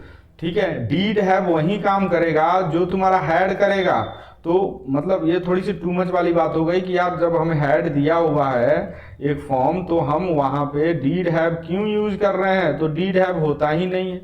पहली बात ये एग्जिस्ट करेगा, है ना, लेकिन क्यों यूज करें जब हमारे लिए हैड का प्रबंध किया गया है, तो हम डीड हैव का प्रयोग नहीं करेंगे। ठीक है, इतनी सी बात समझ में आई। तो ये तो अपने आप में एग्जिस्ट नहीं करता है, तो हमारे पास आंसर हो गया हैव। देखो मैं हर एक क्वेश्चंस को काफी डेलिबरेटली, काफी उसको डिटेल में, काफी मैं उसको डिटेल में एनालिसिस कर रहा हूं और उसको समझा रहा हूं, ताकि आगे आने वाले जो पेपर्स होंगे ना जिनको हम डिस्कस करेंगे उसमें हमारा समय कम लगेगा। आप देखिएगा आप खुद से आंसर निकाल पा रहे होंगे इतनी सारी बातों को समझने के बाद। फिर मैं कह रहा हूं कि अगर आपको अभी किसी भी चीज में दिक्कत हो रही हो, मेरे पढ़ाने का स्पीड ज़्यादा हो, मेरी बातों में कोई चीज़ें समझ में नहीं आ रही हो या कहीं डाउट हो रहा है, तो आप प्लीज़ कमेंट करें और मैं सारे कमेंट्स का रिप्लाई करूंगा। आगे बढ़ते हैं। इसके अलावा टेलीग्राम का लिंक डला हुआ है चैनल में, आप टेलीग्राम से जुड़ जाएं और वहां पे आप हर तरह के डाउट को क्लियर कर पाएंगे। चलिए आगे बढ़ते हैं। कह रहा the letter was written by her, इसको जो है ना आपको एक्टिव वॉइस में चेंज करना है। मैंने क्या कहा था कि सब्जेक्ट को बाई प्लस एजेंट के साथ हम पैसिव वॉइस में भेज देते हैं, तो बाई प्लस एजेंट क्या है, हर, तो भैया ये हर जो है ना यही हमारा सब्जेक्ट है। हर का सब्जेक्ट जब बनाओगे तो सी हो जाएगा, ठीक है, क्योंकि ये ऑब्जेक्टिव केस में है और ये हमारा नॉमिनेटिव केस में हो जाएगा। समझ में आ रहा है। चलो अगर इतनी बात समझ में आ गई तो हमें क्या खोजना है, सी, सब जगह सी लिखा है भाई, ये तो जमा नहीं कुछ। अब चलो कोई बात नहीं, वाज रिटन यूज हुआ है, तो हमने कहा कि वाज कब यूज होता है, तो ग्राफ याद करो, ऐसे ग्राफ बनाया था ना, यहाँ पे मैंने क्या लिखा था, इंडेफिनिट, यहाँ पे लिखा था कंटिन्यूअस, यहाँ पे लिखा था बीइंग, है ना। हमने कहा था जब इंडेफिनिट में हो तो कंटिन्यूअस का यूज़ करो, तो is, am, are, was, were, ये सब तो कंटिन्यूअस के हेल्पिंग वर्ब है। तो अगर ये कंटिन्यूअस का हेल्पिंग वर्ब यूज़ कर पा रहा है यानी कि ये इंडेफिनिट में खड़ा रहा होगा, ठीक है। अगर ये इंडेफिनिट में खड़ा रहा होगा तो चलिए इंडेफिनिट खोजते हैं, है ना। अगर ये वाज है तो पास्ट इंडेफिनिट, ईज रहता या आर रहता तो प्रेजेंट इंडेफिनिट होता, समझ गए। तो हमें क्या खोजना है, पास्ट इंडेफिनिट, ठीक है। चलिए, क्या ये पास्ट इंडेफिनिट दिख रहा है, नहीं भैया।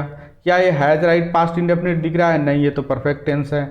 ये पास्ट इंडेफिनिट दिख रहा है, ये तो प्रेजेंट इंडेफिनिट है। सही जवाब क्या, हाँ। एक और बात, ये जो क्वेश्चंस में कहीं टिक लगा हुआ है, नहीं लगा हुआ, उसको भाई इग्नोर करना। मैंने जहाँ से इस क्वेश्चंस को लिया है ना, उसमें पहले से ही भाई साहब ने टिक लगा रखा था, तो उसका कोई तरीका नहीं था मेरे पास उनको हटा के फिर से तय करने का। तो थोड़ा सा इग्नोर करना इन बातों को, है ना। वो क्वेश्चन में जहाँ से लिया वहीं से आया हुआ है। चलो आगे बढ़ते हैं। कह रहा है गजेंद्र के फादर ने पूछा, Gajendra's father asked dash to repay the loan in time. देखो अब मैं बताऊंगा इन टाइम ऑन टाइम, हालांकि अभी के लिए छोड़ते हैं, है ना। अभी के लिए क्वेश्चन पे ध्यान देते हैं, है ना। चलो अबे हमें क्या चाहिए, गजेंद्र के फादर ने आस्क करा, ठीक है। तो हमें मिल गया सब्जेक्ट, फिर हमें मिल गया वर्ब, मिसिंग क्या है भैया, ऑब्जेक्ट। ऑब्जेक्ट हमेशा ऑब्जेक्टिव केस में होगा, ठीक है। समझ में आ रहा है, ऑब्जेक्ट हमेशा किस केस में होगा, ऑब्जेक्टिव केस में होगा। चलो, तो क्या ही ऑब्जेक्टिव केस में है, नहीं। क्या समवन का स्पेशल एडजेक्टिव केस होता है, नहीं। ये भी ऑब्जेक्टिव, ऑब्जेक्ट भी समवन नहीं होगा और सब्जेक्ट भी समवन ही होगा, इसका भी कोई केस नहीं होता है। ये ऑब्जेक्टिव केस में है, हाँ ये ऑब्जेक्टिव केस में है। चलिए, क्या समवन, क्या हम एनीवन यूज कर सकते हैं, नहीं कर सकते। मैंने क्या बताया, या तो क्वेश्चन पूछा जाएगा, है ना, या आपको निगेटिव सेंटेंस दी रहेगी। तो ना तो क्वेश्चन ये पूछा जा रहा है, ना ही निगेटिव सेंटेंसेज है। आस्क्ड, आस्क्ड माने कहना भी होता है, ठीक है। चलिए, तो निगेटिव सेंटेंस भी नहीं है, ठीक है। तो हम एनीवन का प्रयोग नहीं करेंगे। फिर आते हैं समवन, समवन का प्रयोग किया जा सकता है। कह रहा है गजेंद्र के पिताजी ने किसी को कहा लोन पे करने के लिए समय पे। तो अगर मान लो लोन को समय पर पे करने की बात हो रही है तो किसी को क्यों कहेंगे गजेंद्र के पिताजी, है ना। किसी विशेष को ही कहेंगे जिसका लोन होगा, है ना। तो वैसे भी आप मीनिंग देख के निकाल सकते हैं कि भैया समवन तो होगा नहीं, किसी को कैसे कह सकते हैं लोन पेमेंट करने के लिए समय से, उसको लोन दिए होंगे तभी तो ये बात बोल सकते हैं, है ना। तो समवन भी नहीं होगा, यानी कि सही जवाब हमारे पास हिम है। आगे बढ़ते हैं। फिर एक मैं बात बताता हूँ, जब सिमिलर माने एक जैसे, ध्यान देना, एक जैसे और विपरीत भाव वाले, विपरीत भाव वाले अगर वर्ड दिए हों ऑप्शंस में तो 90% संभावना होती है कि उन्हीं में से एक आंसर होता है, ठीक है। चलिए आगे बढ़ते हैं। कह रहा है कि you dash cross the road when the traffic light is red. कह रहा है कि मतलब तुम्हें क्रॉस करना चाहिए कि नहीं करना चाहिए, कब, जब ट्रैफिक लाइट रेड हो जाए। अब तुम देखो, जब रेड होता है ना, रेड होती है लाइट तो सभी लोग रुक जाते हैं, स्टॉप का सिग्नल होता है। येलो होती है लाइट तो प्रिपेयर माने बी रेडी, तैयार हो जाओ अभी निकलना है ना, इसका सिग्नल होता है। ग्रीन भैया जाओ, जी से ग्रीन और जी से गो, जी से ग्रीन और जी से गो, है ना। जब ग्रीन हो तो जाना है, तो रेड है तो रुकना है। तो कह रहा है रुकना है यानी कि आपको जाना नहीं है। चलिए आगे बढ़ते हैं। तो अगर हमने हैव टू यूज करा तो इसका ये मतलब हुआ कि यू हैव टू क्रॉस, तुम्हें करना पड़ा, है ना, तुम्हें करना पड़ता है रोड क्रॉस। जब रेड लाइट जो है ना रेड हो जाती है ना, तो तुम्हारे पास कोई मजबूरी है जिससे उसे क्रॉस करना पड़ता है ना। ये कोई सेंस नहीं दे रहा है। हैड टू वही बात कर रहा पास्ट में, ठीक है। चलिए, तो ये कह रहा है कि क्या मस्ट हो सकता है, मस्ट नॉट हो सकता है। चलो इसके पिछले वाली स्लाइड की बात समझो। अगर एक जैसे विपरीत भाव वाले ऑप्शंस दिखेंगे, एक जैसे विपरीत भाव वाले ऑप्शन दिखेंगे तो 90% चांस होता है कि उनमें से ही एक ऑप्शन सही हो। आगे आ जाओ, यहाँ देखो, एक में मस्ट दे रखा है, दूसरे में मस्ट नॉट दे रखा है, एक ही तरह के हैं और विपरीत हैं, तो इन्हीं में से कोई ना कोई आंसर होगा। तो तुम बताओ कि क्या तुम्हें रोड तभी क्रॉस करना चाहिए जब बत्ती लाल हो, नहीं ना, है ना। तो मस्ट नॉट यूज करो, है ना, कि तुम्हें रोड नहीं क्रॉस करना चाहिए। आगे बढ़ो। कह रहा when ever dash is in a difficult situation do let me know. कह रहा है कि मुझे बताओ जब भी तुम किसी तरह की सिचुएशन में हो, खराब सिचुएशन में हो, मुश्किल सिचुएशन में हो, स्थिति में हो, मुझे बताओ। ठीक है, चलो यहाँ क्या क्या मिसिंग है भाई। पहले तो ये देखो, कॉमा के बाद है ना, यहाँ एक सेंटेंस पूरा हो रहा है ना, तो ये एक क्लॉज है और एक क्लॉज यहाँ है ना। तो क्लॉज कब पूरा होता है? जब हमारे पास सब्जेक्ट हो और वर्ब हो, है ना, और उसके साथ और भी चीज़ें हों। बेसिक बात क्या है कि सब्जेक्ट और वर्ब होने चाहिए। खोजो इसमें, ना तो सब्जेक्ट भाई साहब दिख रहे हैं, ना वर्ब दिख रहे हैं, तो हमें कुछ ऐसा चाहिए जिसमें सब्जेक्ट भी हो और वर्ब भी हो। योर में तो है नहीं, यू में भी केवल सब्जेक्ट है, योर्स में तो खैर है नहीं, यू आर में है। यू आर का मतलब होता है यू और आर, है ना, समझ गए, अलग अलग। तो ये सब्जेक्ट है, ये हमारा वर्ब है। आंसर मिल गया। आगे बढ़ते हैं। कह रहा है कि I have to buy an dash of Lord Krishna Ganesha. कह रहा है कि लॉर्ड गणेशा की क्या खरीदने की बात करी जा रही है? कह रहा है कि आइडल, आइडल माने होता है आलसी, है ना, तो आलसी तो होगा नहीं। क्या आइडल, आइडल माने होता है मूर्ति। क्या लॉर्ड गणेशा की मूर्ति खरीदने की बात हो रही है? हाँ, ठीक है, क्योंकि मूर्ति को खरीदा जा सकता है, आलस को नहीं खरीदा जा सकता है।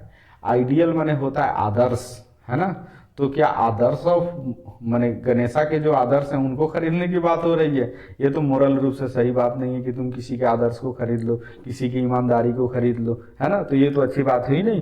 तो वो भी भगवान के साथ लिखा हुआ है, तो इस तरह का सेंटेंस तो बना नहीं होगा। ठीक है, आइडली ऐसा कुछ नहीं होता, है ना, इंग्लिश में ऐसे वर्ड नहीं होते। ठीक है, चलो, तो सही जवाब क्या है? आइडल। आइडल माने मूर्ति। फिर मैं बता रहा हूँ, देखो ये मत समझना कि मास्टर पहले से सॉरी भाई पहले से क्वेश्चन का आंसर लिख कर लाया है ना, ये पता नहीं वो लोग मारे हुए हैं, इसमें ऑप्शंस बहुत सारे देखोगे तुम्हें गलत भी होंगे, तो उन सभी चीजों को इग्नोर करना। चलो आगे बढ़ते हैं। Choose the correct sentence. कह रहा है कि करेक्ट सेंटेंस तुम्हें चूज करना है। देखो, कन्फिडेंट के साथ तुम्हें ऑफ लगाना है। ठीक है, जैसे तुम्हें यह भी याद रखना है, एक्यूज्ड के साथ क्या लगाना है? ऑफ लगाना है ना। फिर हमने देखा कॉन्फिडेंट के साथ क्या लगाना है? तुम्हें ऑफ लगाना है। ठीक है, तो इनके साथ तुम्हें ऑफ लगाना होता है, तो ध्यान देना। ठीक है ना, चलिए आगे बढ़ते हैं। तो इसमें टू लगा हुआ है, एट लगा हुआ है, इन लगा हुआ है, यही सही है। देखो इसमें यहाँ पे आंसर दिया हुआ है। आगे बढ़ते हैं। You dash tell my mother about my result. कह रहा है कि आपको मेरी माँ को बताना है, कह रहा है कि मेरे रिजल्ट के बारे में, है ना। पहले एक चीज ध्यान दो, क्या ध्यान देनी है कि नीड होता है ना, डेयर होता है ना, और नीड है, डेयर है, एक और है यूज्ड, है ना, यूज्ड टू। ठीक है, तो इन सभी के साथ अगर ये मेन वर्ब के रूप में काम कर रहे हो ये दोनों, तो आपके साथ टू लगा रहेगा। ठीक है ना। अब अगर ये हेल्पिंग वर्ब के एक तरह काम कर रहे हैं, ये दोनों हेल्पिंग वर्ब का भी काम करते हैं, तो ये हेल्पिंग वर्ब में जैसे डू डज होता है ना, वैसे ही अपना रूप चेंज कर लेते हैं, लेकिन इनके साथ टू का प्रयोग हम नहीं करते हैं। समझ गए? चलो, कह रहा है कि you dash tell my mother. ठीक है ना, तो नीड का प्रयोग हम करेंगे, तो उसके बाद या तो हमारे पास कोई हेल्पिंग वर्ब मतलब मेन वर्ब हो जाए। ठीक है, ठीक है, चलो, must not tell me, dare not. ठीक है, अरे यार क्या हो रहा है। चलो, ये जो है ना नीड के बाद हमें टू का प्रयोग करना होता है, तो यहाँ टू तो दिया नहीं है, तो नीड नहीं होगा। डेयर के बाद भी टू का प्रयोग करना होता है, तो टू नहीं है। ठीक है, क्या मस्ट नॉट हो सकता है? हाँ हो सकता है। वाज नॉट के बाद तुम्हें क्या बताया हमने कि भैया दो ही वर्ब के फॉर्म यूज किए जा सकते हैं, V4 और V3। V3 में ये होता है पैसिव वॉइस, है ना, ये होता है पैसिव वॉइस, और V4 होता है एक्टिव वॉइस, है ना, V4 होता है एक्टिव वॉइस। ठीक है, तो अब तुम देखोगे कि ना तो ये V4 है ना ही V3 है, तो ये वाला ऑप्शन तो होगा ही नहीं। तो क्या होगा? Must not. कह रहा है कि तुम्हें मेरी माँ को मेरे रिजल्ट के बारे में नहीं बताना चाहिए था, बताना चाहिए, क्योंकि मैंने उन्हें बता रखा है कि मैंने अपने स्कूल में टॉप करा है। ठीक है, अब तुम जाके बता दोगे कि नीचे से टॉप करा है, फिर माता जी चप्पल से सूद देंगी हमको, है ना। चलो आगे बढ़ते हैं। द मैन केम डैश मी। ठीक है, चलो देखते हैं। कह रहा है कि अंडर का मतलब क्या होता है ना, मान लो कोई चीज है और उसको ढक दे रही है, तो तुम अंडर यूज कर लेना, ठीक है। जैसे मान लो कि एक चिड़िया है ना, वो उड़ रही है क्लाउड के नीचे, तो क्लाउड से ढक जाती है, ढक गई है, तो इसके लिए हम अंडर कर सकते हैं, है ना। बिलो हॉरिजॉन्टली नीचे, माने एकदम सीधा नीचे, उसके एकदम नीचे है, तो हम कह सकते हैं अंडर में, सॉरी बिलो है उसके।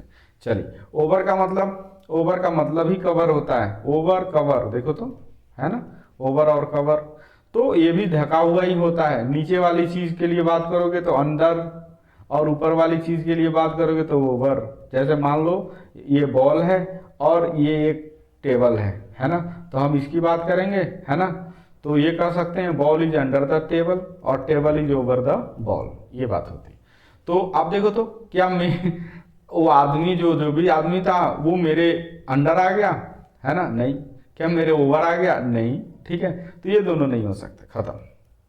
अब देखो, जब कम और गो जो वर्ड होते हैं ना, ये आते हैं तो टू डायरेक्शन दिखाने का काम करता है। अब देखो टू और टुवर्ड में क्या अंतर होता है। जैसे मान लो एक चीज समझाता हूँ, समझना। जैसे मान लो कि एक आदमी है, ठीक है ना, और वो मतलब जैसे कि उसे यहाँ जाना है और यहाँ पे वो ऐसा वैसा रास्ता है, ऐसे, है ना, यहाँ पे किसी ने उसको जाते हुए देखा इस रास्ते पर, है ना, तो वो कह सकता है ना कि ये टुवार्ड, मान लो ये हो मतलब ये हॉस्पिटल है, तो टुवार्ड द हॉस्पिटल जा रहा है, माना कि उसी के ओर जा रहा है। हमें पता नहीं कि ये कहाँ जाने वाला है, समझ गया। लेकिन अगर वो हॉस्पिटल में अंदर जाते हुए मिले तो हम कह सकते हैं टू द हॉस्पिटल, या हमें पता वो कहाँ जा रहा है तो हम टू द हॉस्पिटल कहते हैं। मतलब ये है कि टू जब हम बोलेंगे तब हमारा डेस्टिनेशन जहाँ हमें जाना वो पता होता है, वो निश्चित होता है। लेकिन टुवार्ड में नहीं, उसी की ओर जा रहे हैं लेकिन पता नहीं हमारा डेस्टिनेशन क्या हो। ये बात समझ गए। तो कम और गो में जब हम टू का यूज करते हैं तो हम उसके डेस्टिनेशन को दिखा रहे होते हैं। तो तुम बताओ कि क्या वो मेरे पास आया, यही बात निकल आ रही है। Sorry, the man came to me, यानी कि वो आदमी मेरे पास आया, ठीक है। विदाउट मी नहीं होगा, मेरे बिना आया। चलो आगे बढ़ते हैं। My grand mother told me ये डैश, ठीक है। चलो अब इसमें सारे वर्ड का मतलब समझो। टेल माने होता है पूंछ, है ना, पूंछ समझते हो, कुत्ते की दुम। पेल माने होता है ना रंग उड़ जाना, है ना, जैसे तुम बोलते हो डार्क कलर, है ना, डार्क रेड, है ना। फिर तुम बोलते हो पेल रेड। पेल रेड का मतलब क्या होता है, फीका फीका सा लाल है, लाल तो है लेकिन फीका है। फिर स्टोरीज माने होती बहुत सारी कहानियां। तो बताओ क्या स्टोरीज के पहले तुम ये लगा लोगे, नहीं लगाओगे ना, तो ये तो अपने आप गलत हो गया। अब टेल, इस टेल का मतलब होता है कहानी, है ना, इस टेल का भी मतलब होता है कहानी, और ये सिंगुलर है तो हाँ भाई यहाँ पे टेल लगाया जा सकता है। चलिए आगे बढ़ते हैं। सही जवाब क्या होगा, डी, टेल। आगे बढ़िए। We are dash next week, कई बार बता चुका, जब हो, क्या हो, इज हो, एम हो, आर हो, वाज हो, वेयर हो, है ना, तो उनके साथ दो ही वर्ब यूज किए जा सकते हैं, वर्ब 4 और वर्ब 3। वर्ब 3 कब होगा, जब हम पैसिव में बना रहे होंगे। पैसिव कब होता है, जब पैसिव में लिखा हुआ सब्जेक्ट सब्जेक्ट नहीं होता है बल्कि उस पर उस एक्शन का प्रभाव पड़ रहा होता है। वर्ब 4 कब यूज करेंगे, जब पैसिव नहीं एक्टिव की बात करी जा रही हो। एक्टिव किसी चीज़ को हम कब कहते हैं, जब उसका सब्जेक्ट ही उस वर्ब का करने वाला। जैसे मैंने कहा a letter is written, a letter is written, है ना, तो हमने कहा कि देखो ये वर्ब 3 है, इज के बाद आया है, तो यानी कि अब ये लेटर जो है ना इस राइट वर्ब को कर नहीं रहा होगा, ये किसी ने किया होगा, उसका इफेक्ट लेटर रिसीव कर रहा है। लेटर यानी कि इस वर्ब का ऑब्जेक्ट है ना, हालांकि हमने उसे पहले सब्जेक्ट की जगह पे लिखा है, यही बात है। चलो तो हमें खोजना है दो तरह के वर्ब, या तो V4 मिल जाए या V3 मिल जाए। अच्छा V4 हम क्यों खोज रहे हैं, V3 क्यों नहीं खोज रहे हैं, कारण क्या है कि कभी भी ऐसा नहीं होता कि हाई लेवल के क्वेश्चन बिहार बोर्ड पूछ देता है, तो जब भी वो पैसिव वॉइस के क्वेश्चन पूछेगा तो बाई प्लस एजेंट दिया ही रहेगा। ये मान के चलो कि बाई प्लस एजेंट हमेशा दिया रहेगा, समझा। चलो आगे बढ़ते हैं। तो बाई प्लस एजेंट क्या इस सेंटेंस में है, कहीं नहीं, तो छोड़ो। फिर तो हमें अब क्या चाहिए, V4 चाहिए। तो देखो V4 कहाँ है, यहाँ है, सही जवाब। लेकिन क्या हम V3 भी यूज कर सकते हैं? तो करके देखो क्या मतलब आ रहा है, we are move next week, मतलब कि मूव करना अब हमारा काम नहीं है, किसी ने हमें मूव कर दिया, है ना। तो ऐसा नहीं हो सकता, है ना, कि आपको किसी ने मूव कर दिया अगले वीक, है ना, तो ऐसा नहीं होगा। तो मूविंग ही सही जवाब है। आगे बढ़िए। Try to come dash before the class start. कह रहा है कि आवर लिखा हुआ है, dash hour before the class start, है ना। तो कह रहा है कि कितने घंटे पहले। देखो अब एक चीज समझना, मैं छोटी सी बात कह रहा हूँ, ए और एन ये केवल आर्टिकल ही नहीं होते जो तुम्हें, है ना, केवल आर्टिकल ही नहीं होते जो तुम्हें किसी भी नाउन को क्लोज करने के लिए, उसके इफेक्ट को रोकने के लिए यूज कर रहे हो, उसको बंद करने के लिए यूज कर रहे हो। अब ये बंद करना खोलना मैं क्या शब्द बोल रहा हूँ, थोड़े देर के लिए भाई समझने की कोशिश करना, है ना, ज़्यादा डीप में बातों को मत समझना, थोड़ी सी दिमाग लगाओ मैं क्या कह रहा हूँ, है ना।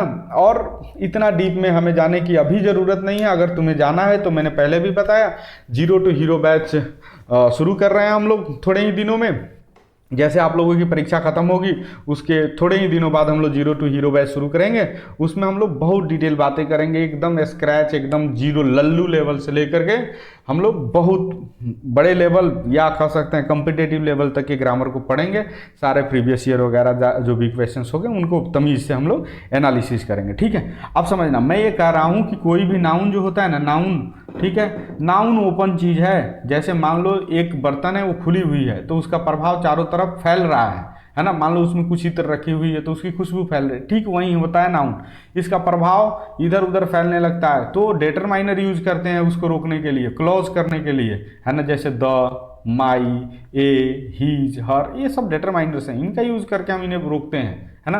तो केवल हम नाउन मतलब आर्टिकल का प्रयोग नाउन को क्लोज करने के लिए नहीं करते, इसके अलावा नाउन का आर्टिकल ए एन का क्या प्रयोग है, यूनिट बताने के लिए। यूनिट समझते हो? यूनिट का मतलब ये होता है कि जैसे मान लो 1 एप्पल के जगह पर हम n एप्पल लिख सकते हैं, ठीक है। ये एक यूनिट बता रहा है कि कितने एप्पल, 1 एप्पल, ठीक है, समझा। तो आवर की भी यूनिट बताओ, तभी तो पता चला कितने आवर की बात हो जा रही है ना। तो आवर की यूनिट बताने के लिए हमें ए या एन यूज करना पड़ेगा। अब हम क्या एन यूज कर सकते हैं या ए यूज कर सकते हैं, तो हमें इसके साउंड पे ध्यान देना होता है, कैसे हम प्रोनाउंस करते हैं इसको। तो हम हावर नहीं पढ़ते, हम आवर पढ़ते हैं। तो अ पहले आ रहा है, तो अ क्या है, वॉवेल है, तो हमें एन यूज करना पड़ेगा। चलिए आगे बढ़ते हैं, ठीक है। Try to come dash hour before the class start, शायद यही क्वेश्चन था ना। चलो आगे बढ़ते हैं। I dash mister Singh at 9 PM last night. देखो जब भी लास्ट का यूज हो, एगो का यूज हो, यस्टरडे का यूज हो, यस्टरडे का यूज हो, यस्टर नाइट का यूज हो, है ना। तो जब इन बातों का तुम्हें यूज हो जाए सेंटेंस में तो तुम पक्का कर लो कि ये पास्ट इंडेफिनिट ही है। और पास्ट इंडेफिनिट में मेन वर्ब V2 होता है और हेल्पिंग वर्ब डीड होता है। फिर से जब डू, डज, डीड या मॉडल्स आते हैं तब उनके साथ हम V1 या बेस फॉर्म का यूज करते हैं। ये बातें याद रखो, है ना, बार बार इनसे क्वेश्चंस होंगे। चलो आगे बढ़ते हैं। तो कह रहा है कि लास्ट नाइट की बात करी जा रही है, तो हमें क्या खोजना है, हमें खोजना है कि यार डीड के साथ कुछ मिल जाए या हमें V2 के साथ कुछ मिल जाए। तो क्या इसमें V2 मिल रहा है? देखो ये V2 मिल गया। ये क्या है, ये भी V2 है? नहीं, हैज हैव के साथ हमेशा V3 लगा होता है। कई बार तुम देखोगे कि V2 और V3 दोनों सेम ही दिखते हैं, लेकिन तुम कैसे पहचानोगे V2 है कि नहीं, V3 है कि नहीं? देखो V3 के साथ हमेशा हेल्पिंग वर्ब जुड़ा ही रहेगा। मैंने पहले क्या बताया, V4 और V3 के साथ हमेशा हेल्पिंग वर्ब आएंगे ही आएंगे, है ना। अगर नहीं आते हैं तो ये वर्ब नहीं होगा, ये कुछ और होगा, वर्ब नहीं होगा, ठीक है। आगे बढ़ो। सॉरी, इसका जवाब क्या होगा हमारे पास, कॉल्ड, ठीक है, इसका जवाब होगा कॉल्ड। आगे बढ़ो। Choose the correct sentence. कह रहा है कि तुम्हें जो है ना करेक्ट सेंटेंस चूज करना है। मैंने क्या कहा था कि अगर तुम हेल्पिंग वर्ब के रूप में डेयर और नीड का यूज कर रहे हो, डेयर और नीड का यूज कर रहे हो, तो जैसे डू का हेल्पिंग वर्ब होता है ना, उसमें ईएस जुड़ जाता है, उसी तरह इसमें भी एस या ईएस जुड़ते हैं, समझे। तो अब हमें क्या खोजना है कि क्या अब अगर हेल्पिंग वर्ब का भी हेल्पिंग वर्ब हो तो फिर तो बात गड़बड़ हो जाएगी, है ना। हेल्पिंग वर्ब का हेल्पिंग वर्ब कैसे हो सकता है ना। मान लो कि तुम ये मतलब तुम्हारे दिमाग में ये भी बात आ रही होगी कि हैज बीन किल्ड, मान लो एक ऐसे ऐसे लिखा जाता है, ही हैज बीन किल्ड, तो तुम देखो यहाँ हेल्पिंग वर्ब का हेल्पिंग वर्ब है नहीं, ठीक है ना, ये दोनों मिलके हेल्पिंग वर्ब का काम कर रहे हैं। अब एक अलग बात है कि यहाँ बीन क्यों आया, ऐसी किस तरह से बनाई गई, ये थोड़ा डीप की बात है, तो इसके बारे में अभी मत सोचो, अभी एग्जाम है, इन सभी चीज़ों के बारे में सोच के, है ना। न तो मैं वीडियो को ज़्यादा लंबा करूँगा क्योंकि तुम्हारा समय बहुत कीमती है, अभी एग्जाम है, तो एक एक पल तुम्हारे लिए बहुत ज़रूरी है, बहुत महत्वपूर्ण है, और एक एक पल तुम्हारे ऐसे होने चाहिए जो एग्जाम के लिए ही डेडिकेटेड हों। चलो, तो वो सब बातें छोड़ते हैं, हमने केवल इतना ध्यान रखना है कि अगर ये हेल्पिंग वर्ब के रूप में काम करें तो डू डज जैसे होता है ना, इजी एस जुड़ जाता है इसमें, इसी तरह इन दोनों में एस जुड़ जाएगा, है ना। चलो, तो अगर ही है तो एस तो जुड़ना चाहिए, तो देखो कहाँ कहाँ एस जुड़ा है, तो यहाँ जुड़ा है, बाकी कहीं देयर में एस नहीं जुड़ा है, खत्म कहानी, सही जवाब मिल गया। आगे बढ़ो, I dash be happy to meet you. हाँ, मैंने तुम्हें बोला था ना कि बेस फॉर्म और वर्ब वन में क्या अंतर होता है, अगर कहीं आए तो बताऊंगा। चलो, अब वो क्वेश्चन आ चुका है, अब मैं तुम्हें बताता हूँ कि बेस फॉर्म क्या होता है और V1 फॉर्म क्या होता है, अलग अलग कैसे हो सकता है। देखो, एक एग्जाम्पल लेता हूं मैं, क्या एग्जाम्पल है कि जैसे मैं लेता हूं टू हैव, एक वर्ब है ना, इसके बारे में सोचते हैं। तो चलो, मतलब तुम इसके फर्स्ट फॉर्म में हैज और हैव दोनों लिखते हो, है ना, सेकेंड फॉर्म में हैड लिखते हो, थर्ड फॉर्म में भी हैड होता है ना, तो ये तुम लिख देते हो, है ना, थर्ड फॉर्म वैसे हैड ही होता है, ठीक है। चलो, अब इधर ध्यान देना तुम कि फर्स्ट फॉर्म में तुमने लिखा हैज और हैव, तो क्या यहाँ पे मतलब कहीं भी हमें, जब मैं कह रहा हूं जब मॉडल हो तो मॉडल के बाद क्या तुम हैज यूज करोगे या हैव यूज करोगे, ठीक है, क्योंकि दोनों V1 है ना।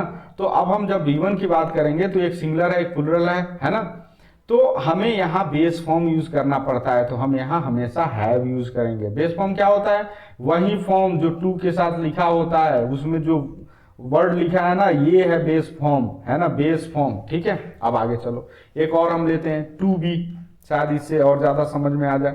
टू बी में हम क्या देखते हैं भाई कि हेल्पिंग वर्ब, सॉरी, इसमें जो है ना V1 में तुम लिखते हो इज, एम, आर लिखते हो, ठीक है, दूसरे में वाज वेयर लिखते हो, तीसरे में बीन लिखते हो ना। तो देखो, क्या हम इसमें से किसी को यूज कर सकते हैं बेस के रूप में, नहीं। कहाँ है बेस, ऊपर है, this one is called base.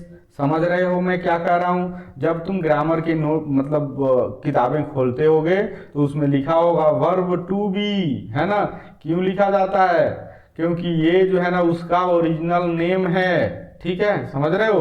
तो इसी ओरिजिनल नेम में जो ये छुपा हुआ है यही उसका बेस फॉर्म है ना। तो ऐसे में हमें बेस फॉर्म यूज करना होता है, समझ गए। अब यही अंतर होता है बेस फॉर्म में वर्ब वन में। वर्ब वन तो इज, एम, आर है लेकिन बेस फॉर्म बी है। फिर यहाँ देखो, वर्ब वन तो हैज, हैव है लेकिन बेस फॉर्म हैव है, समझ गए। ये सभी वर्ब के साथ नहीं होता है, तो तुम इतना टेंशन लेने की तुम्हें जरूरत नहीं है। केवल वर्ब टू बी को ध्यान में रखना और केवल टू हैव को ध्यान में रखना, बस, है ना। इतना टेंशन लेने की जरूरत नहीं है कि कहाँ बेस फॉर्म होता है, कहाँ हेल्पिंग, सॉरी, कहाँ V1 होता है, ठीक है। बस दो ही वर्ब होते हैं जिनमें इनका ध्यान रखना होता है, और उसमें भी हमें वर्ब टू बी का ज्यादा ध्यान रखना होता है। चलो, फिर कह रहा है कि डैश कैन बी हैप्पी। अब देखो तो बी आया है, बी की, है ना, ये किसका बेस फॉर्म है, is, am, are, was, were, been का बेस फॉर्म है, ठीक है। चलो, अब यानी इसके बाद कह रहा है कि he dash be happy to meet you. तो कह रहा है कि क्या हैव के बाद हम V1 या बेस फॉर्म यूज कर सकते हैं, नहीं भैया, ना तो ये मॉडल है ना ही तुम देखोगे कि डू, डज, डिड, इनके बाद दो ही हैं जिनके बाद हमें बेस फॉर्म का यूज होता है, वो है मॉडल और डू, डज, डिड हैं। ये दो ही चीज हैं जिनके बाद हमें सॉरी हमें बेस फॉर्म का यूज करना पड़ता है। इतनी बात समझ में आई? ठीक है, आगे बढ़ते हैं। तो क्या ये तीनों मॉडल है, इनमें से यूज किया जा सकता है? जी हाँ, किया जा सकता है, लेकिन नीड के बाद हमेशा टू आता है, तो ये नहीं होगा। इधर टू नहीं दिया है तो ये नहीं होगा। खत्म। अब आ जाओ इधर। क्या मस्ट और कैन हो सकता है? देखो, पढ़ के देखो।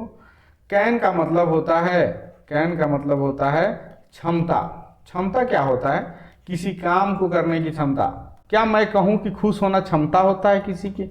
यार खुश होना, रोना, क्राई करना, है ना, ठीक है, सैड हो जाना, ये सब क्षमता नहीं होता, ये सारे इंसान कर लेते हैं। क्षमता उसे कहते हैं कोई स्पेशल एबिलिटी हो, जैसे मान लो कि कोई 50 किलो उठा पाएगा, है ना, ये क्षमता की बात हो जाएगी।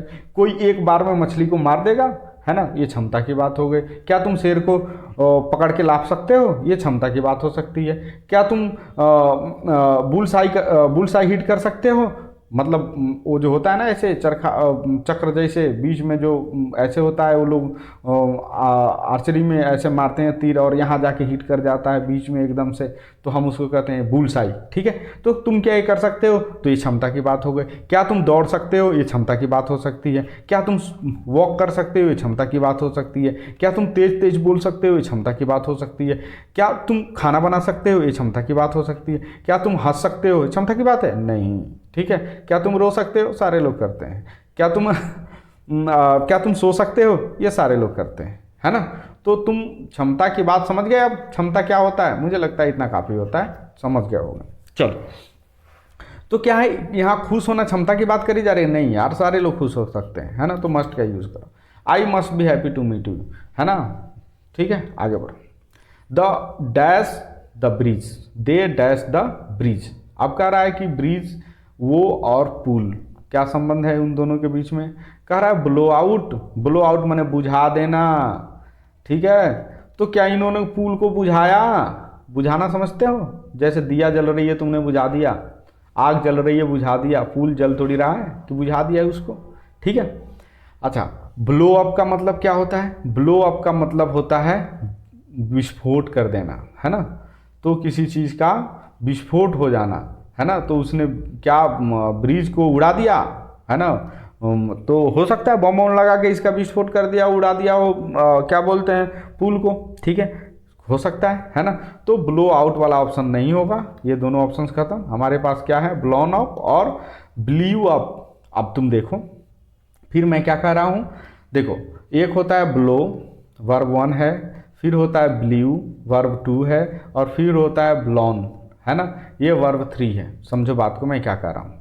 मैंने क्या कहा था? वर्ब 4 और V3 ये दो वर्ब हैं, ये हमेशा हेल्पिंग वर्ब के साथ आएंगे, है ना। ये अगर बिना हेल्पिंग वर्ब के आते हैं तो ये वर्ब नहीं होंगे, ये कुछ और हो सकते हैं। They can't be verb. इतनी बात समझ में आई? अगर इतनी बात तुम्हें समझ में आ गई तो चलो आगे बढ़ते हैं और आंसर की कोशिश करते हैं। देखो, ब्लोन ये V3 है, तो क्या V3 है तो हेल्पिंग वर्ब है इधर? नहीं है भाई, तो ये नहीं होगा। तो क्या होगा? Believe up. उन्होंने पुल को उड़ा दिया। अब आओ, I don't have dash the fruit juice. अब फ्रूट जूस को गिन सकते हो? नहीं गिन सकते। कैसी बात कर रहे हो? ये तो काउंटेबल नहीं है। ये क्या है? अनकाउंटेबल है। तो अनकाउंटेबल के साथ क्या लगेगा? तो मैंने कहा मेनी लगेगा? नहीं, मेनी के साथ तो हमेशा प्लुरल यूज करते हैं भाई, और प्लुरल मतलब काउंटेबल। ठीक है, लॉट्स, लॉट्स, है ना, ऐसा नहीं होगा। ये जो है ना, ये लास्ट में यूज करते हैं एज ए एडवर्ब, है ना, एज एन एडवर्ब यूज करते हैं, तो ये एडजेक्टिव नहीं है ना। लॉट ऑफ यूज किया जा सकता है, लॉट ऑफ, है ना। तो लॉट ऑफ तो है नहीं, लॉट से खत्म करो। मोर, हमने क्या कहा? मोर का कब यूज करते हो? एडजेक्टिव को कंपेरेटिव बनाने में। समझ रहे हो मैं क्या कह रहा हूँ? कंपेरेटिव बनाने में यूज करते हो। तो क्या कंपेरेटिव बना रहे हो? कहीं देन वगैरह कुछ दिख रहा है? टू दिख रहा है? नहीं दिख रहा है ना, खत्म करो। तो ये नहीं होगा, मच होगा। ठीक है, मच क्या है? मैंने उस समय भी बताया कि ये पॉजिटिव एडजेक्टिव है। कैसी एडजेक्टिव है? पॉजिटिव एडजेक्टिव है ना, और इसका कंपेरेटिव मोर और इसका सुपरलेटिव मोस्ट। ठीक है, चलो आगे बढ़ते हैं। The government has called dash the army. देखो, या तो तुम आर्मी को बुला लो या तुम अपने मामा के यहाँ फोन लगा लो, दोनों समय तुम्हें कहा जाएगा कि कॉल अप कर रहे हो या कॉल अपन कर रहे हो। ठीक है ना, ठीक है, कॉल अपन होता है या कॉल अप होता है। ठीक है ना, ये थोड़ा ऑप्शन कंफ्यूजिंग दिया हो। ठीक है, तो कॉल अपन ही होगा, ये है ना, ये क्या बोलते हैं ON थोड़ा सा कंफ्यूजिंग ऑप्शन दे रखा है, इसलिए ऐसी बात इसमें दिख रही है। चलो आगे बढ़ते हैं। और choose the correct meaning of dash, to hold once on